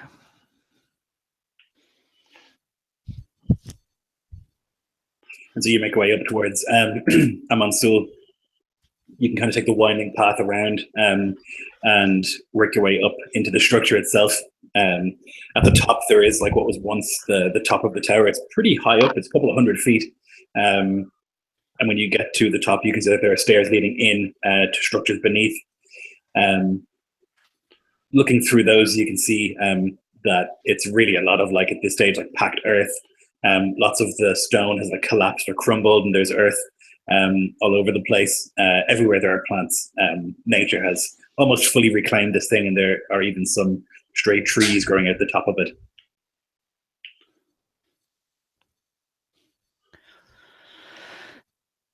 Were we given a map? Is that a correct recollection of mine, or Um, did I we don't view remember, one or but something? you would have a map, in I think, Rivendell? of this area. I just felt like rolling one out on a fallen flagstone or Yeah. something, and trying to get our bearings on the journey. Under some ruined archway with the rain pattering around, and the light of the fire, and maybe a torch or something in an old sconce, and just these are your lands. I'm sure you know them like the back of your hand, Faroth, but where are we headed from here? Which direction do we take? That is actually something that I was going to put into the chat. Do you think we could have the map come up, Sure. or is there only one way, Lloyd? Is there any Well, one? if you want to go to Arnor, it would be northwest of here. Yeah. You would first hit Fornost, and if you wanted to go further west, you would hit Anubinas, which is like the old capital. Although there's not really many people living there in those places. Yeah, I think Faroth, to be honest, although they have been taking it easy, they have been obviously reserving their strength for the obvious trials ahead. He recommends that they go direct, they go northwest. But I am going to have a look at the map whilst you guys have your say, obviously. But that's what Faroth would suggest.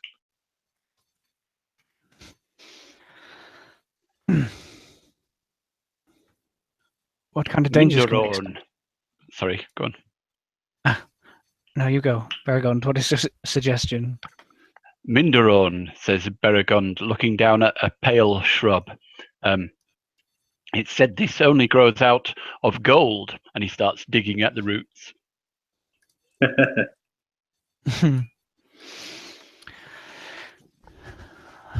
You've been given one of the most ancient artifacts on Middle-earth, and yet you still dig around in the dirt for gold. Oh, habit. You never change. And I've got a bit of dwarf blood in me. I say, looking warily at.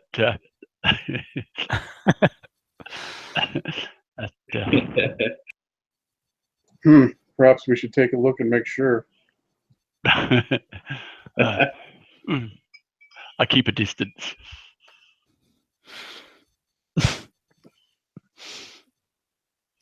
I think Sin kind of shakes his head.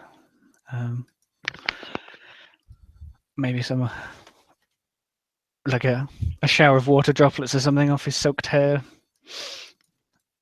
as they go scrabbling around in this damp earth. What dangers can we expect, Faroth? This is your lands. Are they all as quiet as they seem? There are many dangers. There are many dangers that could potentially befall us. Wargs, bandits, and he sort of looks down as if hesitant to mention it in case this cause any panic, but then he says under his breath, whites.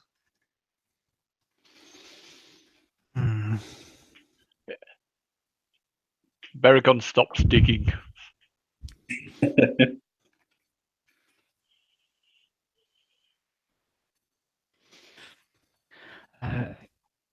Tunic gives a look of the Syrian, who obviously perhaps has seen better days, and it seemed to all really start with the touch of those foul creatures. Yeah, at the mention of some of these dangers they may face, Nar will take a few shambling, crutched steps away from the group as he kind of throws them down to try to take some testing steps to take a real stock of how much, if any, healing that he's been able to gain and how limited his mobility still is, if he can even stand on his own strength. Yeah, it's still pretty painful. It's not healed. I think mechanically, like you have like 5 foot of movement or something. Well, I was down to a quarter movement, which is 10 Okay. for me. Yeah, so that's what it would be still. Still 10, okay. So he'll give a string of dwarven curses under his breath, fighting against the pain, but unable to really do more than a few shambling steps before Faroth. he falls over to the ground. Faroth, in that case, like I think, if I may, actually will be there to just try and balance Na as he's about to go over. And as he does so, he grabs the crutches that are on the ground, and he says, "Do not fear, Na. We shall ensure the fight comes to us." He'll nod at that, but you can see it doesn't really seem to waylay his whatever emotions that he's experiencing. Not really fear, but, well, I guess perhaps fear of not being of any value in any kind of combat that he is known for, as long as he can remember, that every step he takes is towards his end, and he's always had strength in the fact that he walks towards it and will meet it with all his strength, and now he's begun to question if he has the strength to meet his end as he intended to.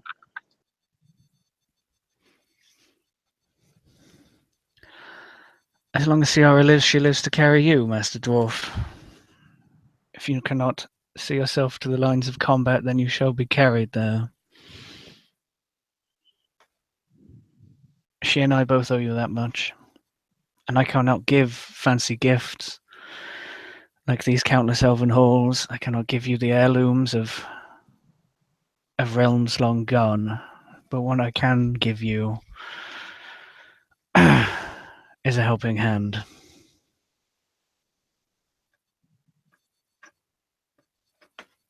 There'll be a long silence as he considers that. And he'll finally nod. But if the time comes and you must, I will not allow myself to slow you down. You've already tried that trick on us once. Okay. I think we may be wise to it. Despite his dour mood, he can't help but give a chuckle at that. Yes, you darn fools came after me, didn't you? Couldn't leave you to have all the fun. I needed a Morgul blade wound to match your own. And he gives a pat on his stomach. There's a chill that comes into the air when you say Morgul blade. Uh-oh. Perhaps Nar even feels it more intensely, the chill in his own mirrored wound that is healed. Though perhaps there's still some to it inside, and he'll furrow his brow slightly as he lays his hand over it, looking around. I think Sin might twitch a little bit at the chill that goes through him, and that might scan the horizon or listen. Perhaps such things should not be spoken of. Yes. Ancient places and ancient people tend to put a lot of heed into words. Maybe I should be more careful.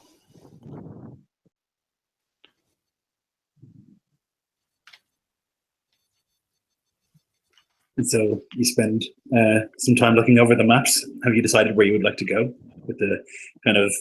Are you inside like the sort of earthen, or are you up on top? I think Faroth would have insisted that we go into like an alcove sort of thing just beneath the top. I think you know the spot that I mean. And he is going to look to his friends, and he says, "Northwest. If we press on to Fornost, that may be about our best bet." I heard that the kingdom of Arnor fell at the Battle of Fornost a millennia ago. Is there still something of Fornost? That's a good question, Lloyd. So yeah, that's true. Fornost is like a ruined battlefield, and it said it's haunted by many ghosts and wraiths. But there is always a fairly strong contingent of Dunedain there keeping watch. But in terms of like civilization, not much. But it would be probably your first encounter with Dunedain, you know. Yeah, and I think that's probably what Faroth is thinking. Obviously, I obviously didn't get that. Lead them straight into the white's nest, as it were. But no, Faroth is thinking to himself that the best thing that they could possibly do is to make contact with the Dunedain as soon as possible. So he turns to Baragon and says that it is true that there was a great battle there, and the scars still weep to this day. But there are companies of my people there that will be able to help us.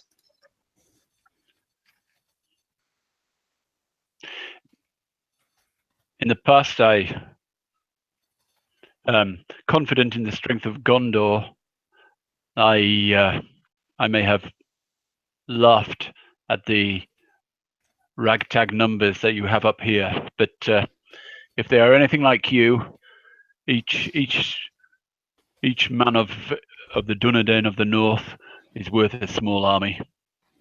Let us go and win what we can from them. Yes. Though I think we should probably rest, and Faroth's eyes linger ever so slightly, but trying to hide it to Nah, who he is a little worried about. He's more worried about his emotional condition and his confidence rather than his physical injuries. Yeah, rest is needed.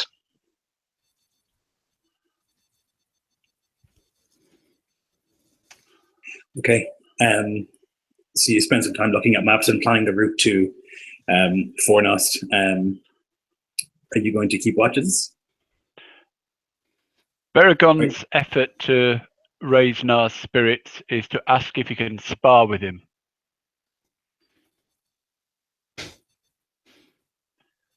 I need to try out this new sword that the elves made for me. Very well. We cannot have you cutting yourself when we next face the enemy. So, Fevalda Ithil is its name. Let's test it out, and we'll have a sort of combat and not trying to kill each other, but in fact, me trying to best him and not managing. Let's face it. Yeah, for much of the beginning of it, Nar takes full advantage of it to try to, learn to the limits of his strikes, strength, and aim, while keeping himself balanced as to not throw himself off balance too much with the weight of his strikes and stuff. Just trying to get a handle of what his limitations are, so when it comes to a real battle, he doesn't overstep himself.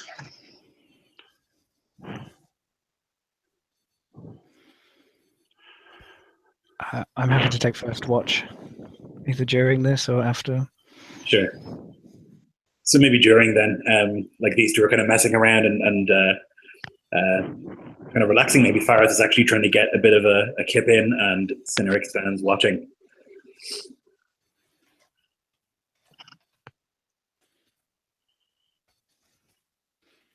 Can you make me a perception check, please?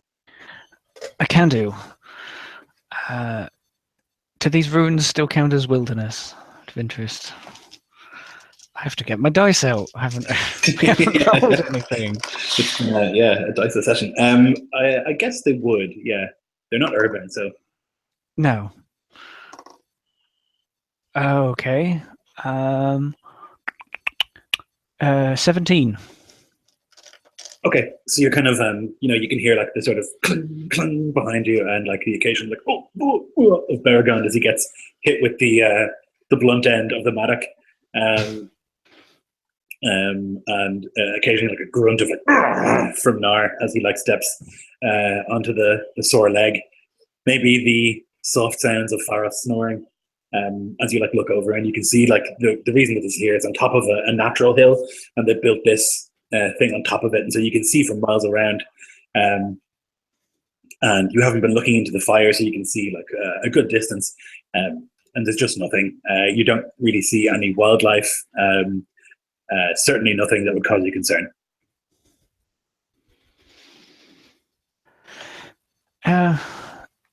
You said we had all these long, lazy days, and perhaps Sinric isn't quite used to that. Is the chill of this place is slightly different to those days, though? There is some history here, and like I mentioned, the Morgul Blade, it's colder. Yeah. I think that would keep him keen. I think he would be relieved. He didn't see or hear anything. He'd then go to put whoever's next on duty. I don't know who that would be. I think Faroth would go for the next one, I think. Okay. Sure. Oh. The Baragond and Nar have the best night vision, I think. Yes. That's true. That is true. I could call out to you, or come down and just watch. Maybe even sparring on and off or something. And I come and watch the next bout.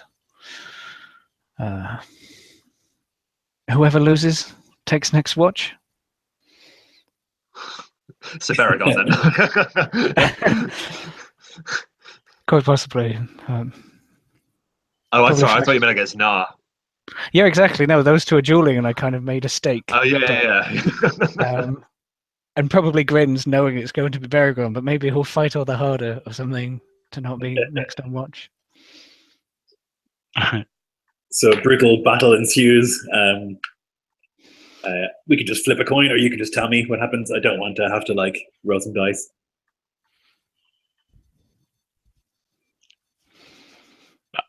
I'll go next, but I don't care. Yeah, so let's say there's a bit of a duel, and maybe Nar is finding himself now with his leg and starting to get used to like the feeling of it, and he manages to like clang you, Baragond, in the side of the head with the butt of the mattock. Yep. And so you're selected to go and have and take watch. Okay. What about the rest of you? Are Syrian and Nar going to stay awake, or are you going to sleep? I think after the little uplift of that little spar and kind of starting to find my balance and things, I'll be in a little bit better spirits, and rather than go right to sleep, I'm going to prepare what supplies we have for a meal. Okay. Do you get a fire going and start to cook? Well, there had been a discussion, Hanther, about having a fire. Did we decide against it or for it? I think Faroth raised it, but we didn't really follow up on it. Yeah, I don't think I did. I think Sin like. So yeah, I guess if there had been no discussion and no one had mentioned not having a fire, maybe a little bit lax because of the way their journey has been so far. He'll just, without thinking, just start one and begin kind of, whistling to himself as he begins cooking a fine meal, as fine as they can for everyone. Yeah. Erlander decides that tonight there's not going to be a hunt. He figures there's nothing to be found. So he takes like one of the, or two of the pheasants that he had caught yesterday, and like he helps you prepare it. And he's like laughing and joking with you as he like plucking feathers, and he begins to cook with you. Baragond, can you make me a perception check, please? Let's have a look.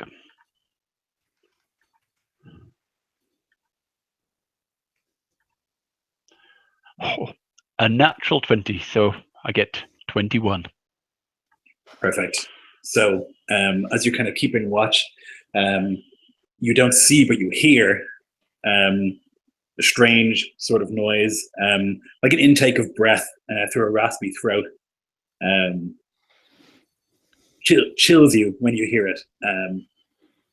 It's somewhat familiar to you. You've heard this before in a cave in Ithilien.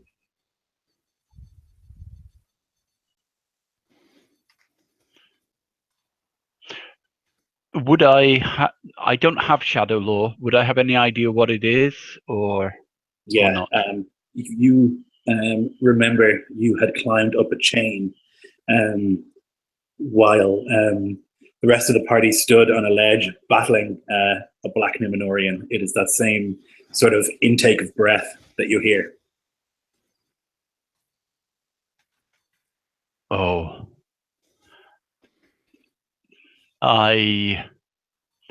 Whoever is nearest, I'll bend down to the fire, pick up a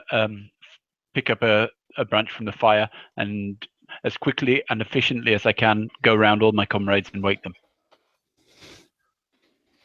Black Numenorian.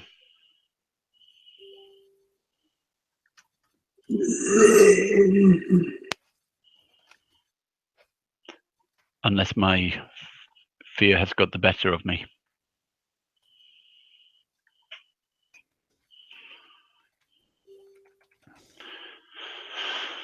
The wind continues to kind of pick up a little bit, and now Nar and Cynric, you can feel a sort of dull ache where the slight scar of your Morgul wound would have been.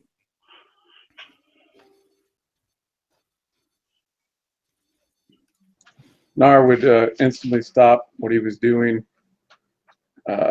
quickly grabbing for his crutches as he, on the opposite of Grace, gets to his feet, looking around quickly.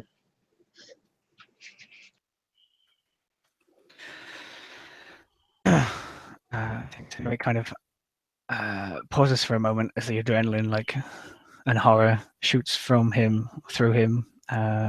Bending over slightly, he sort of hurriedly collects together his things. Are we on the Hobbit camping ledge thing, not on the top? And where would the horses be? So I thought you were at the top, and there would be room for everything there, Okay, including the horses and that's the stuff. case. That was my guess. Okay, so the horses will be up there, but then he goes, makes preparations with CRO. The wraith comes. Numenorian returns.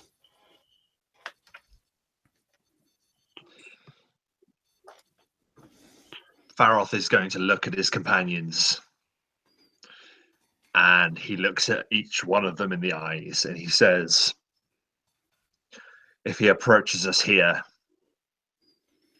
then let us make an end of him. How do you kill that which cannot die? We can banish him, like we did before. Buy us more time. He cannot interrupt what we are doing in Arnor.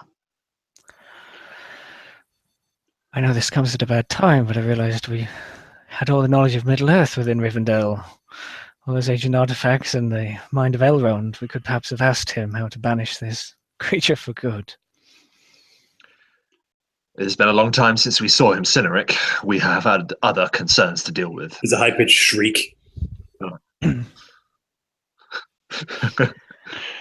I think I'm half mounted. The watchtowers of Arnor are not deserted. I shout into the darkness. If you want to invade this kingdom, there are still swords to face you. Unreal. So all at once, from 5 different entryways on top here come 5 figures. The central one is recognizable. The Black Numenorian, Belzegar. His head is paler than it had been last time you saw him, and there's an obvious sort of stitching wound around where his head had been. His eyes are sunken back, but now there's no white, just black. And he's got flames tattooed around his eye sockets. And He has a split down the center from under his nose to where his chin is, and these huge black teeth. He holds no sword this time, but instead a mace. And yet, he's not the only thing that appears. Other shapes, 4 of them moving in perfect unison. Huge men clad in black plate mail. They carry enormous swords in their right hands, and they move in lockstep. And they have these enormous black cowls covering them. There's no faces to be seen. They let out a horrifying shriek. And Belzegar says, "You, son of a broken kingdom, have my sword. Come and claim it." Initiative.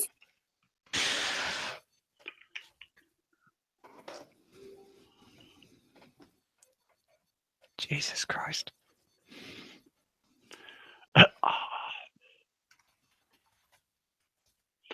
Oh, great.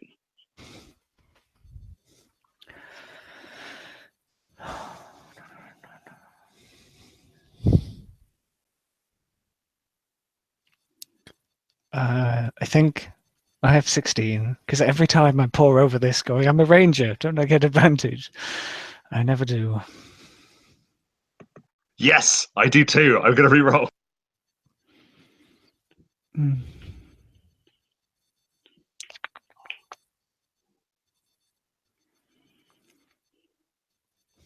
And we have advantage in the first round of combat. Just remember Faroth with all your fancy swords. My initiative remains unchanged.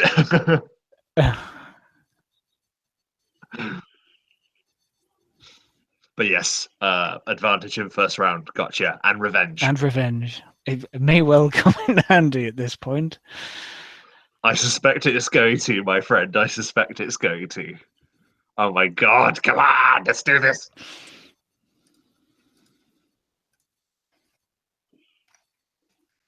Belzegar moves with a blinding speed towards you, Faroth. Almost like a shadow as a cape, like that's made of ink, it seems, moves behind him. And as he comes close to you, he takes a huge upward swing with his mace. With a definite hit.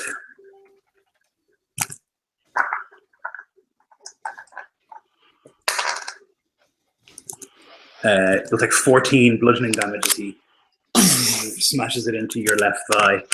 And as quickly as he is struck with the mace and swings upwards, he swings downwards again towards your shoulder. With another hit. Yowzers. This one for 10 bludgeoning damage. He cracks you in the shoulder with it. A third, he strikes out forwards. But this last one, you have been knocked out of the way of his strike, and the mace comes forward in a devastating point, but he misses you just by an inch and rips some of the cape on your back. And as he does so, Faroth takes the 2 strikes, and it looks like it's knocked the wind out of him, but muscle memory kicks in as he strikes back in revenge. For a modified 20. That hits. Yeah. Okay, that is 15 points of damage as he wheels around and manages to slice back at the Black Numenorian. Is it 15? Yes, Lord. Okay.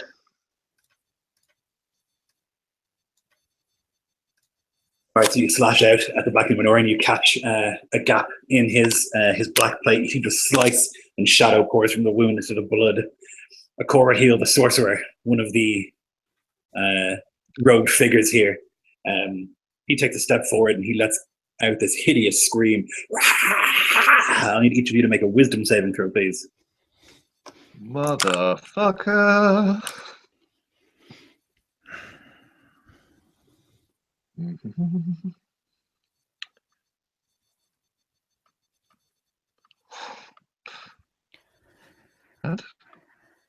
bad. I have a healthy 12. Okay. I don't feel as bad then. I have a 16. All right. So then, Cynric, you can feel like this, like shaking within your body, and the Morgul wound kind of flares up. Oh God. Oh Jesus! You take 12 psychic damage, Oh, and you have the next attack against you has advantage. was I the only one to fail? God damn it, Cynric. So he moves forward, and I said that vile scream, and Nar, you would see Cynric maybe like put a hand to his head as he tries to cope with that horrifying noise, and then it's your go. Yeah, so I imagine that even I might feel the beginnings of it myself, but rather than succumbing, it pushes me into a rage. What's the closest target? It would be the Black Nibelungian, because since he moved forward to attack Faroth. Would he be within my 10 movement then? I would imagine that you're standing back to back almost, so I would say yes. Yeah, okay. So yeah, basically at that point, as the rage takes over me and I give my own battle cry and answer to the dark one that has injured my companion, I allow my crutches to fall as I just kind of spin and swing the mattock for the Black Nemorian. Okay. I said 20, so 21 that hits.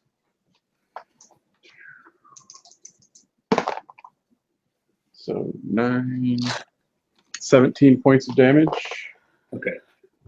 And the extra attack.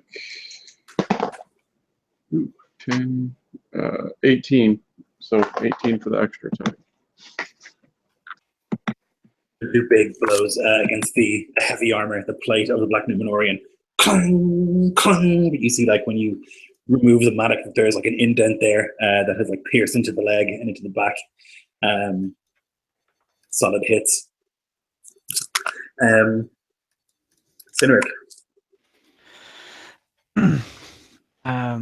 Do I have advantage on the next hit against me? But I don't know that. There's no detriment to myself. No, the next attack against you has advantage, yeah. Yeah. Okay. How are these guys arranged? And is the one that just screamed, the one I do not know, named Sorcerer, like available for me to just charge down? Yeah, so if you imagine like they kind of came, if you imagine it's like a circle, they came from one half of the circle, each through a different doorway, and they kind of are converging towards you guys. So you'd be able to charge any of them. Sure. Is he like in the center and I'll get buried in the middle, or can I? Who's on the flanks? I think that's probably easier for me to. Okay, yeah. So furthest in the flank would be, I guess you wouldn't know the name, but it would be Dwar. Okay. Because I'm looking to do that sort of attack withdraw thing and loop around with whatever space I have. So I will shake my head free, as always, coming to rest upon the back of Ciaro, and then I will charge at him and strike.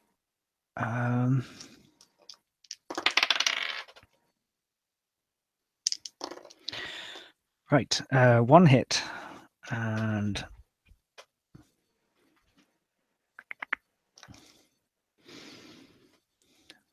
I'm having to roll dice. What is this? I'm having to find all the right dice. That's maximum on the damage dice, plus, because we leveled, plus my 4 modifier for 12, plus the 6 for single-handed weapon mounted versus evil, so 20 damage from the one successful strike. Nice. Plus 4? We got a modifier attribute because we're level 8 now. Ah, got you. Not the proficiency. No. Yeah, 20 damage from the one solid axe strike into him, and then like Ciara moves up, disengages, and moves back away again, and I sort of canter around at the back, looking for my next target. When Ciara disengages, you don't, right? So they could still opportunity attack you, just not the horse. Is that right? Up to you. It doesn't seem like I could do a very good charge maneuver if I get hit every time I leave. Yeah, I just but- no, I don't think I will. But I'm just wondering. Yeah, this is not the right time to think about this mechanic. Cyneric rushes in and with his axe takes a chunk out of one of these robed figures, and there's like a howl of pain from one of them. Another one on the other far side moves forward with its long sword raised and moves towards Nar, who's attacking the Black Numenorean. It's going to try and strike you in the back. The first slash of its sword clangs against your sternly made dwarven chainmail, as does the second. My goodness! So this you feel these two like terrifying sword blows smash against, but to no avail.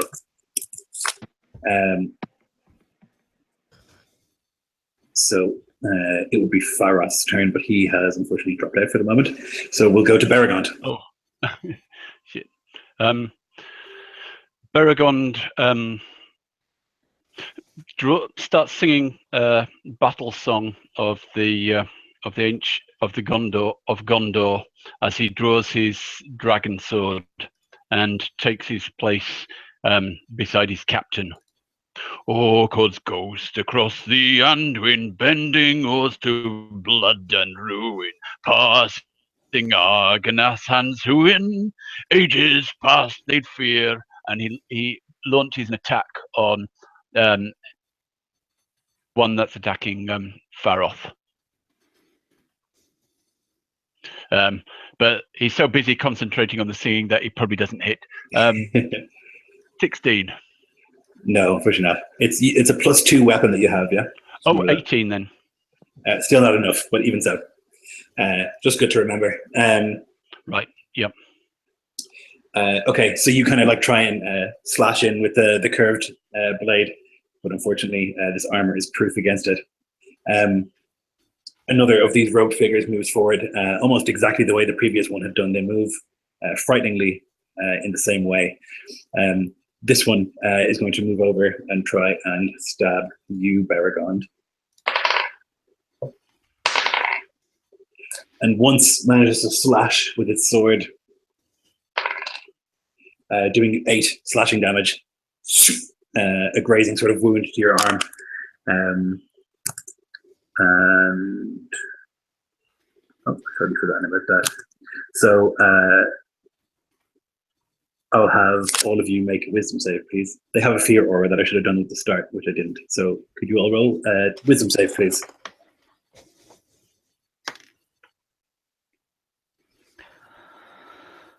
Uh, 17. 17. Okay. And what about Nar? Nat 20. Okay, so all of you are staunchly resisting. There's like this palpable sense of fear that comes off these things. They're unnatural, they're undead. There's like a stench of the grave on them. But nonetheless, you are made of sterner stuff, and you're able to hold your ground as you battle them. Okay, that was... Faroth, you have returned. What fortuitous timing. Yes. Okay.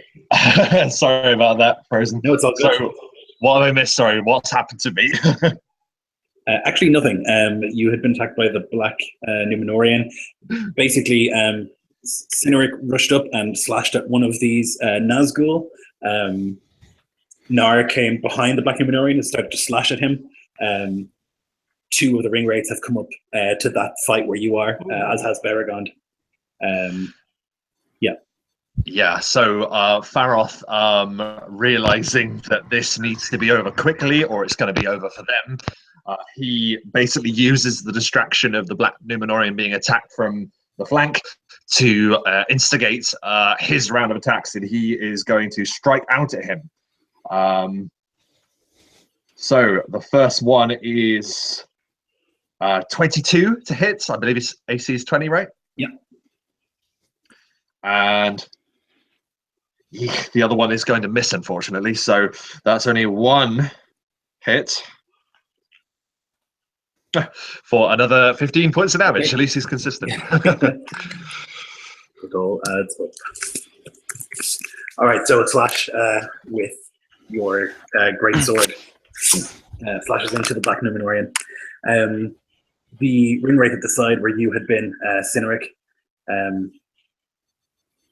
he rushes in your direction. I guess I didn't say how big this place was. Probably about 100 feet. He won't be able to reach you, I don't think, if you were moving on Sierra. So what he's going to do instead is he's going to let out a screech. I'll have a wisdom save from all of you, please. Oh, shit.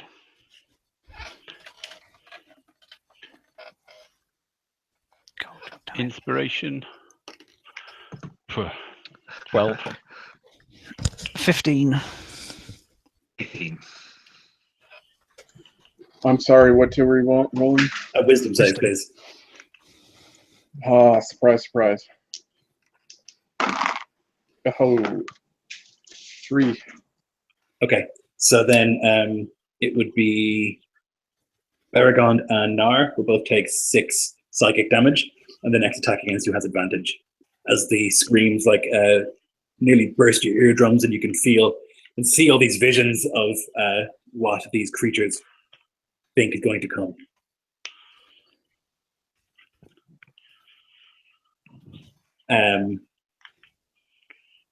So then this final guy is going to run up to the melee, and he's going to try and slash at Baragond.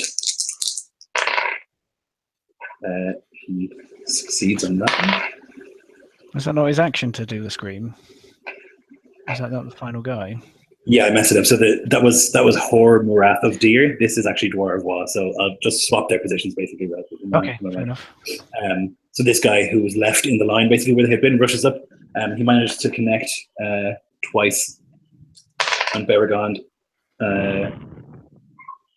doing 16 points of slashing damage in total as he slashes with his long sword.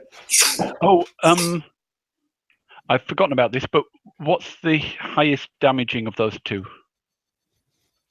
It would have been 11.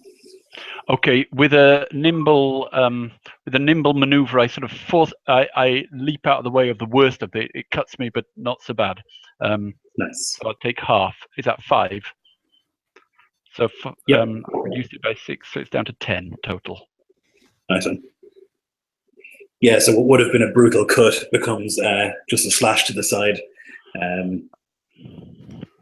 Okay. And then we're back to the top with the Black Numenorian. He sees that you're holding his sword, Faroth, and he wants it back. And so he's going to swing at you brutally once more.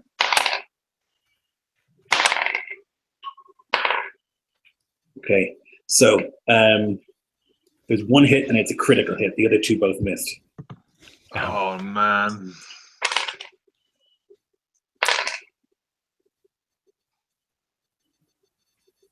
So it's 20 bludgeoning damage from that crit, and I'll need you to roll a percentile, please. Roll low, Captain. Okay. Yeah, I'm going to do my best. Percentile, here we go. Don't fail me now. That's 11. Whew, that's a good one. Okay. So If you say so. well, 11 is low is good. So you've got like Okay, a two-handed alright, sword, and you're like trying to parry these blows. And the one that gets through, basically, you're holding it here, and the mace comes down and smashes into your hands, and goes over the top and like hits you in the shoulder. And you instinctively, as like your right pinky finger is crushed, you drop the sword onto the ground.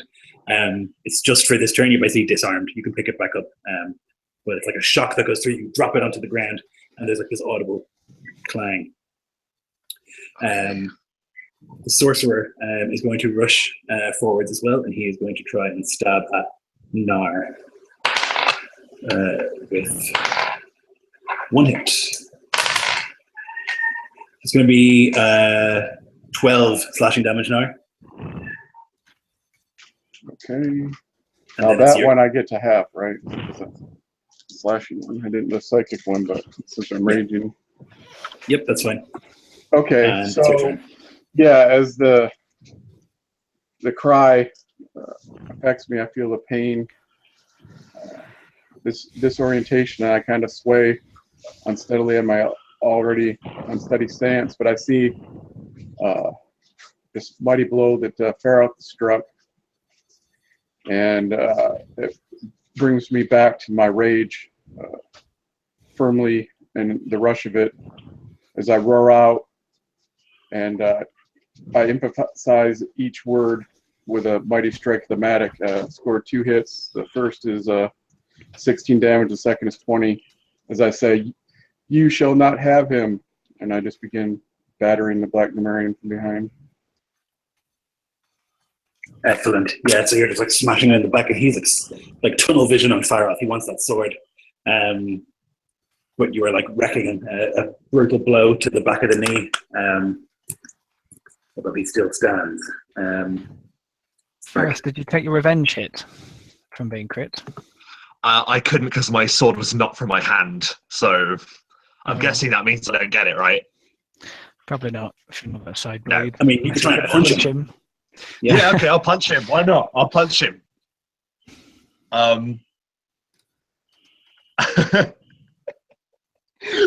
Oh man, that's a nat 20 on the punch.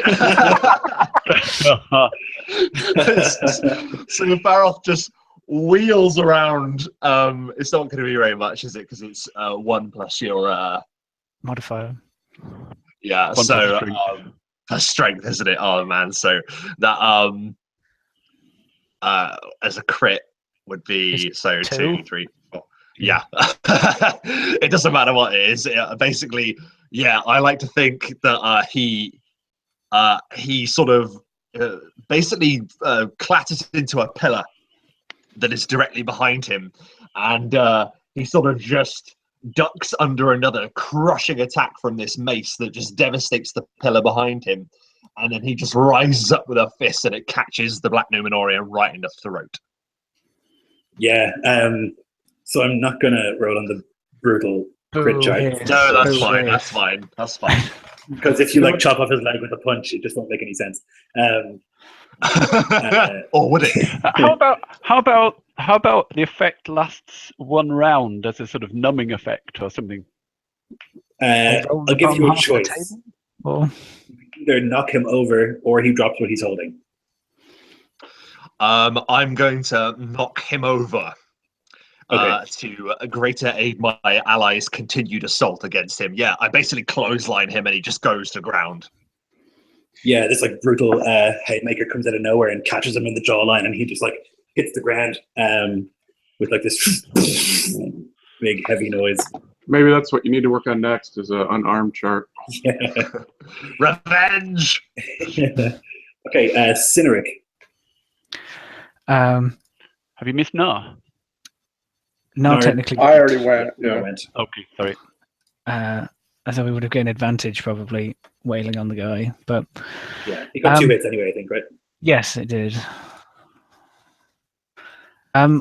Just going to ask about: are we in kind of like a dip, and like the remains of the tower around it, or are there like exposed areas leading towards the edge? Basically, what I was looking to do was maybe kind of wrap a rope around one of them, and using the momentum of the horse, fling him clear of the tower. I love where your head's at. Yeah, there's definitely gaps big enough that you could like drag someone and like maybe whip them off the edge.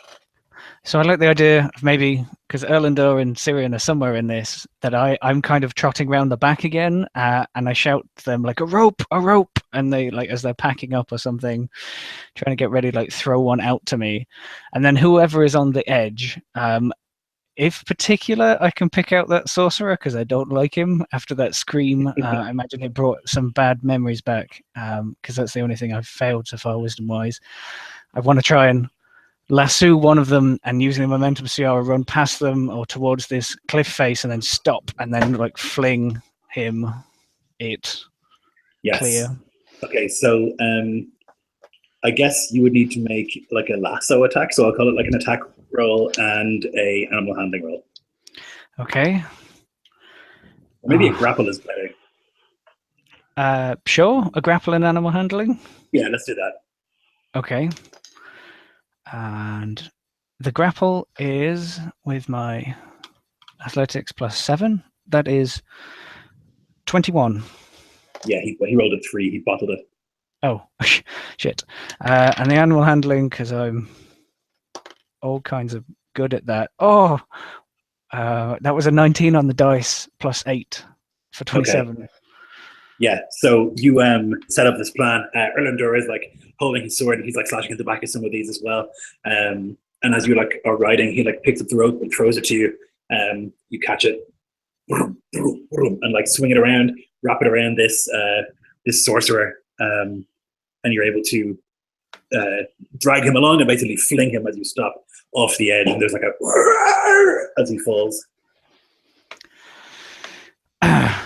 Probably take a moment upon the precipice, because I imagine Ciaro can like stop right on the very edge, and he kind of just like looks over and just watches this thing fall and rise. Because I think the reason I failed that was with the scream, I had flashbacks back to when I lost my father and my brothers in combat against these foul things. Long many years ago now, it feels, and it is almost. I don't even know. It could even have been the same one that held me by the neck. But that wound healed a long time ago at the hands of Sir Andwyl, and he is a new man. And he just turns Ciaro and moves back towards the compound. Perfect. Yeah, you see it like smash into the bottom. But what follows is unclear. Gnarly. So the horseman, Uvatha, one of the 9, he is going to try and strike at you, Faroth.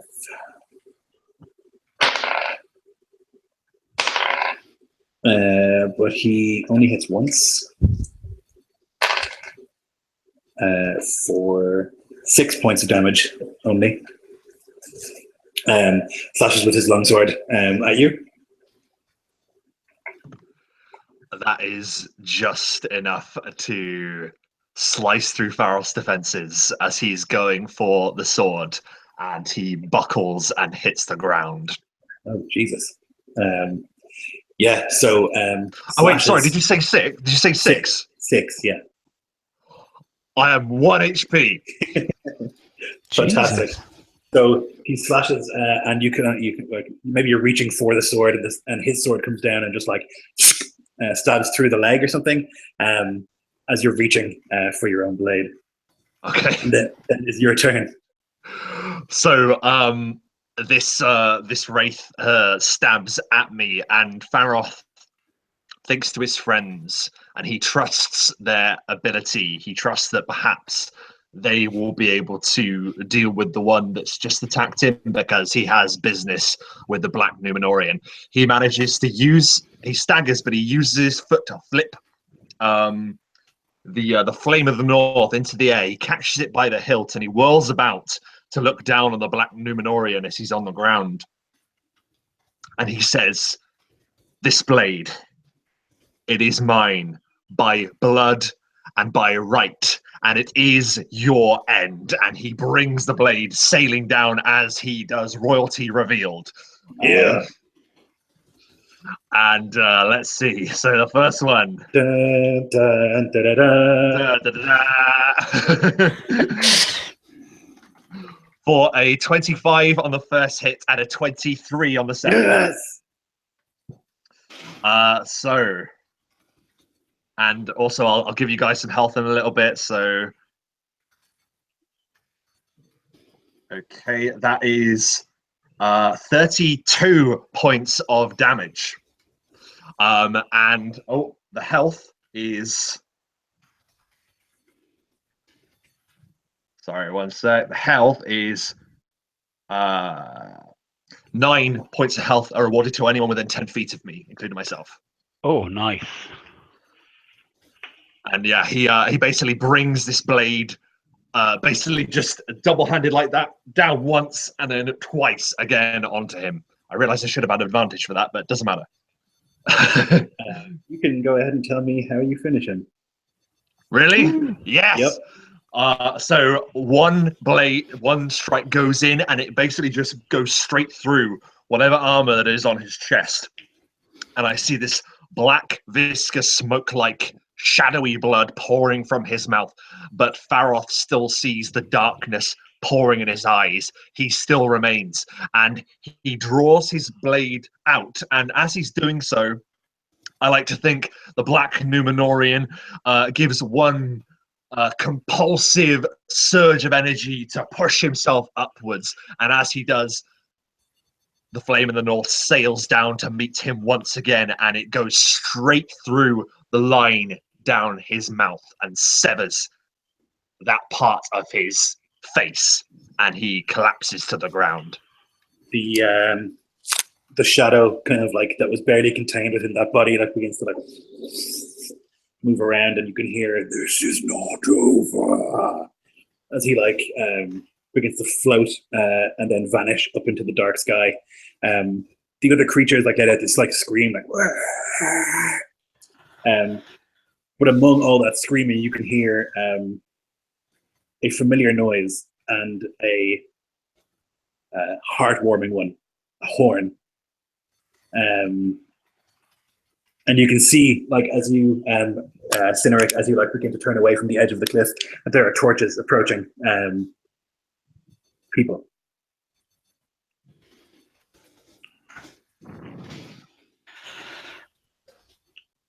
Reinforcements come.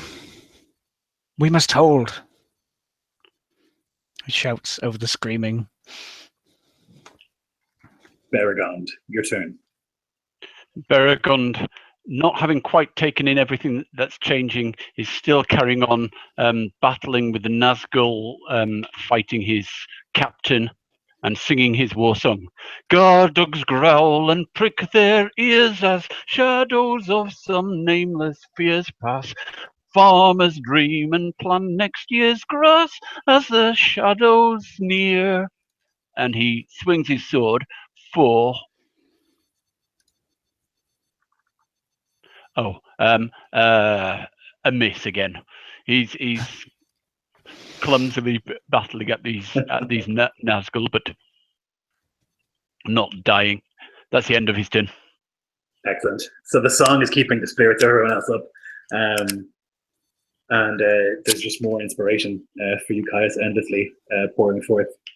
Oh well. You can use it now if you like. That's all right. No, I tried it. Thinking about it, I tried it anyway. Okay. So let's see.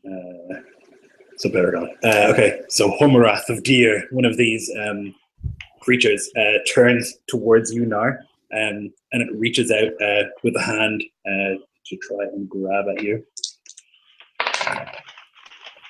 Oh, the 19 on the die, which will be a hit. I need you to make a Constitution saving throw, please.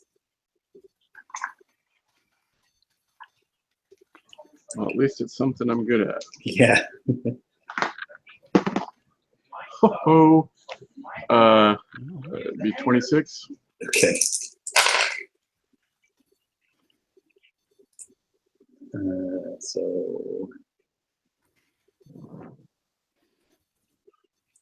So it would have been 22 cold damage. So you'll take 11.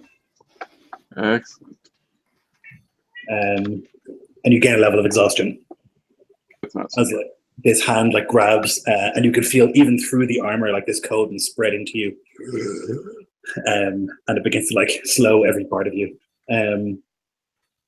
Then Dwar of Wa moves forward, and he is going to. I think at this stage you're probably within running distance, Cineric, so he's going to try and at least get one hit on you.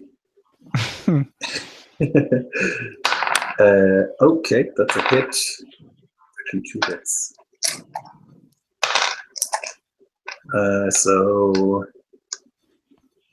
9 and then 6 for the next. So 15 total slashing. Okie dokie.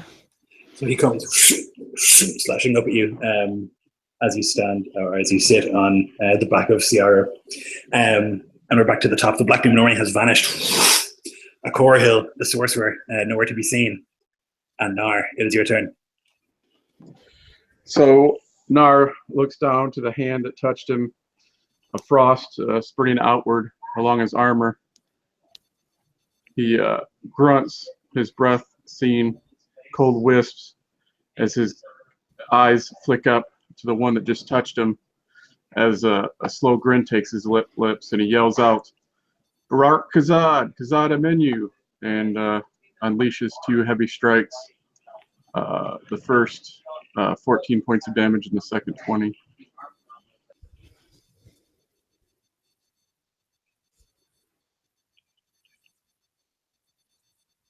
Nice. Yeah, so 2 strikes with the dwarven war cry.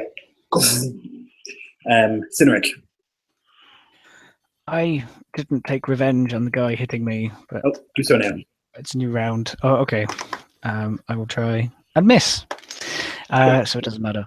I will strike it. Like, I imagine trying to navigate around these cobblestones, like around and around him in circles, dueling with him, turning shield and axe against him where I can. Oh, that is a 17 and an 18 on the die, plus 7 for both. So 2 hits. Nice. Oh, where are the right dice? There we go.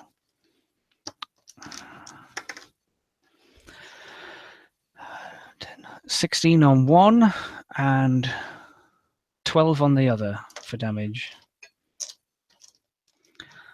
Axe cutting deep into the enemies of the shadow, something I've been trained, something I've been honing my entire life for, to get revenge upon these creatures that robbed me of my life, or my own family life. As the act rises and falls, you can see that, like, usually you would expect a ruby red of blood, but here it's just wispy, sort of dusty shadow that escapes these creatures as you strike. You things have taken my father, taken my brothers. You'll not take me. I will see you all put to an end. As he rain strikes upon them.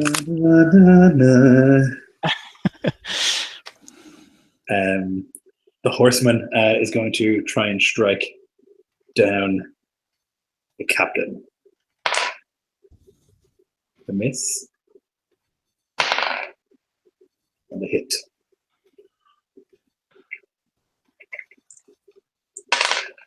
Okay. So it is 5 and 4 is 9. And I'm back to 1 again. Where does it hit me, Lloyd? So it sees that you have like knocked down and defeated this Black Numenorian, and as you're kind of like standing, like breathing heavily over it with your sword kind of low in front of you, you're not looking as like it comes in with a slash onto the back that just like rakes, and you feel agony as it cuts through the leathers and chain that you're wearing. And as Faroth takes this swipe to the back, the impact of it sends him twirling, and he actually is going to fall to the ground. But he still gets revenge, so I'm saying as he lands on the ground, he takes just a vicious swipe horizontally across at this this foul being. And that... Fuck, I'm fire. That is 23. Nice. So that's going to hit. And that is for... Well, that's just 12 points of damage, but it'll do. Don't need to sniff that. Yeah, nice. So it flashes this thing as it towers over you as you have fallen down. So that was the horseman. It's your turn, Faroth, and Fardred. It certainly is, isn't it? Oh, okay. So basically, he's on the ground, and he is going to use his last desperate amount of strength. Rising to his feet, he's going to try and hit this thing with a flurry of attacks. The first one of which I'm going to say right away, the Wraith is able to parry easily, as it's sort of like a desperate thrust as he gets to his feet. But the second one is a 20, so that does hit, right? Just. Yep. And that is 13 points of damage, so 1 more. As Faroth makes his last stand, it seems. Nice. Yeah, you can hear this screaming from below. And I guess you would see Cynric from on top of your height that something is on fire down there and it's running. And you would see also that, like, with amazing speed, there are men climbing up Weathertop, trying to relieve you, but they're not quite here yet. Baragon, it is your turn. Oh, to spare your numbers, not all Gondor slumbers. We're the hosts to quiet all your boasts. From Rhoras falls down to the port of Umber. And swing my sword.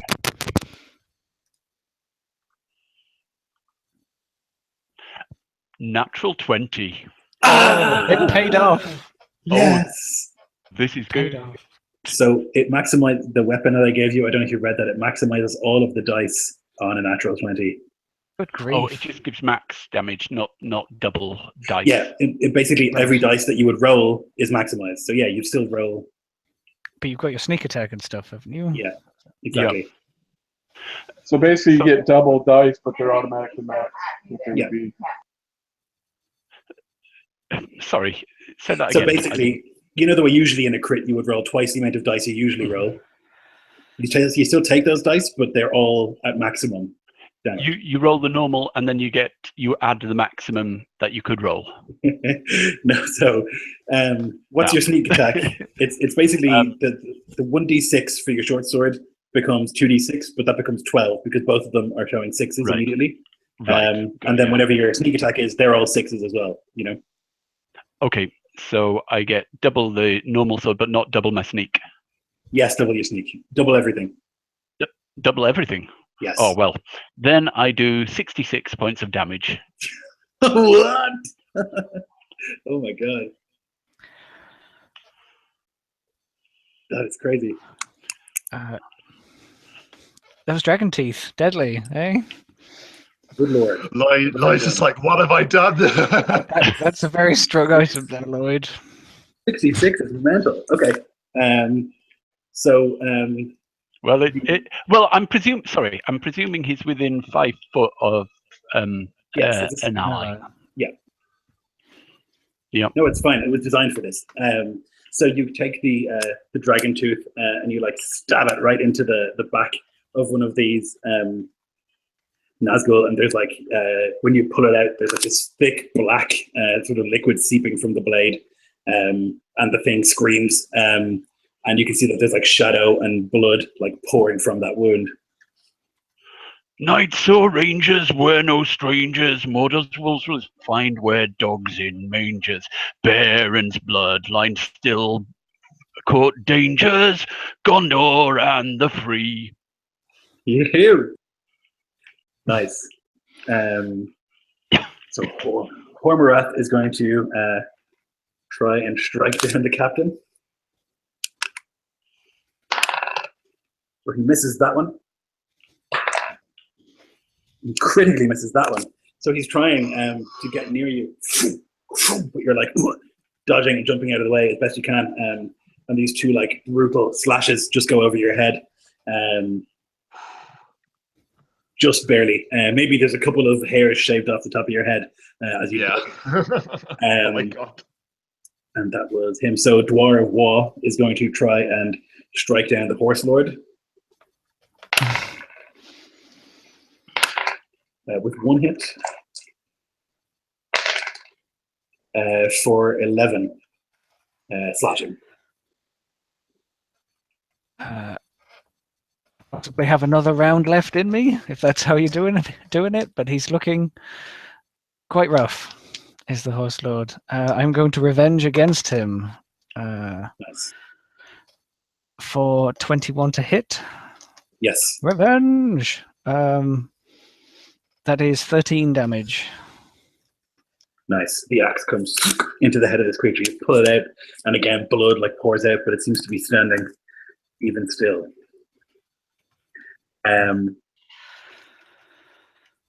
So the Black Numenorian is... Wait, is that right? Yes. The Black Numenorian is gone. At Corahil, the sorcerer is gone. Nar, it is your turn.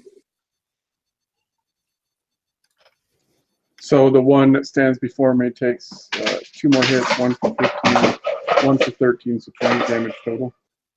Sorry, there was some sort of noise there I didn't hear. What, can you say that again? Sorry, my dog's playing with a frisbee. 28 total damage. Okay, gotcha.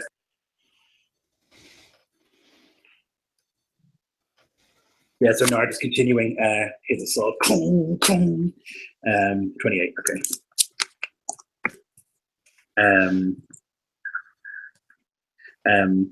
Cynric. I guess still cantering around. I don't know if I hear any cries or anything, but I'll like shout down to the men coming up, quick, quick, as I fight this fella, and perhaps due to my distracted shouting, only hit the once. 15 damage. Thunk. Nice. Another brutal blow. There's responses as you start shouting. We're coming! We're coming! Hold! Uvatha is going to take a final swing towards our captain and see if he can take that head off his royal shoulders. A miss. And a critical hit, Rob. So sorry. Oh So sorry. Look at that timing. no! Oh no. You rolled terribly, so it's I think you're on 1 hit point anyway, but just in case. 5, 6, 7. It would be 11 slashing. Oh, it's more than enough. I was on 1. Yeah. Do you want to roll the percentile, or will I? I have rolled 1, but if you would rather roll it yourself, I don't mind. Okay, tell me what you got. I got 24. And it's plus 10. It is plus 10 because you've been crit. 34. 34, so 34. Ooh.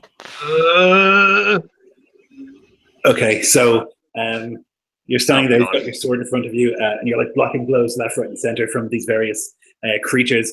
But at one stage, like this one, unexpectedly, you like lift your sword and it grabs out with a gauntlet and grabs your hands and like forces the sword out of the way and takes a slash right at your face, slashes right across. It is a disfiguring scar. Oh!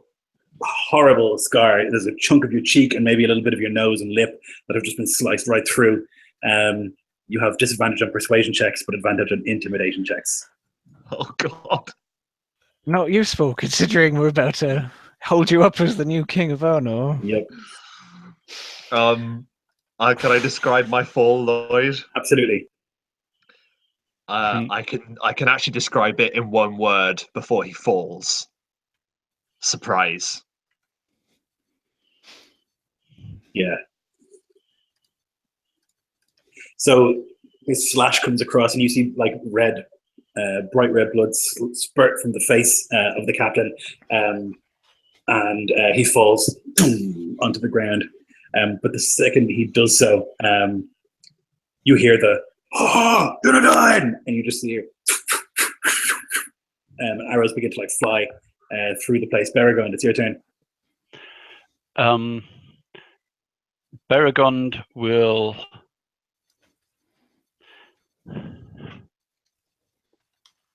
grab the one that was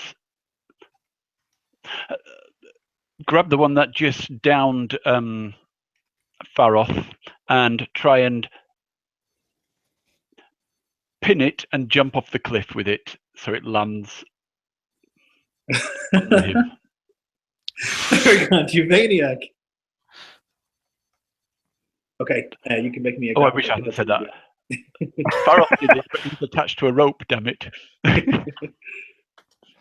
you want to reconsider, it's not a problem. Always trying to one-up me, man. No, I won't try that. I'll try and throw him into the. I'll just try and throw him into the fire. Okay, no problem. So give me athletics, please. Oh, why did I choose this? I'm useless at athletics. Oh, well, I got a 16. Okay, you do it. So you grab this creature by the shoulders, and maybe you shift your weight and like put your leg behind his, and he like begins to stumble backwards, and eventually like falls, sending embers up.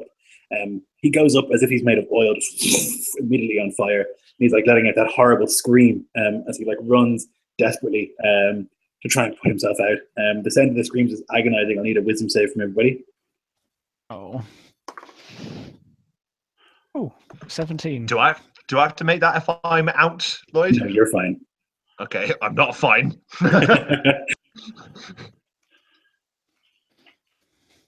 18. Okay, so all of you are used to this sound by now. It doesn't seem to affect you. You see some of the Dunedain here who are like up on rafters and stuff, kind of like cover their ears.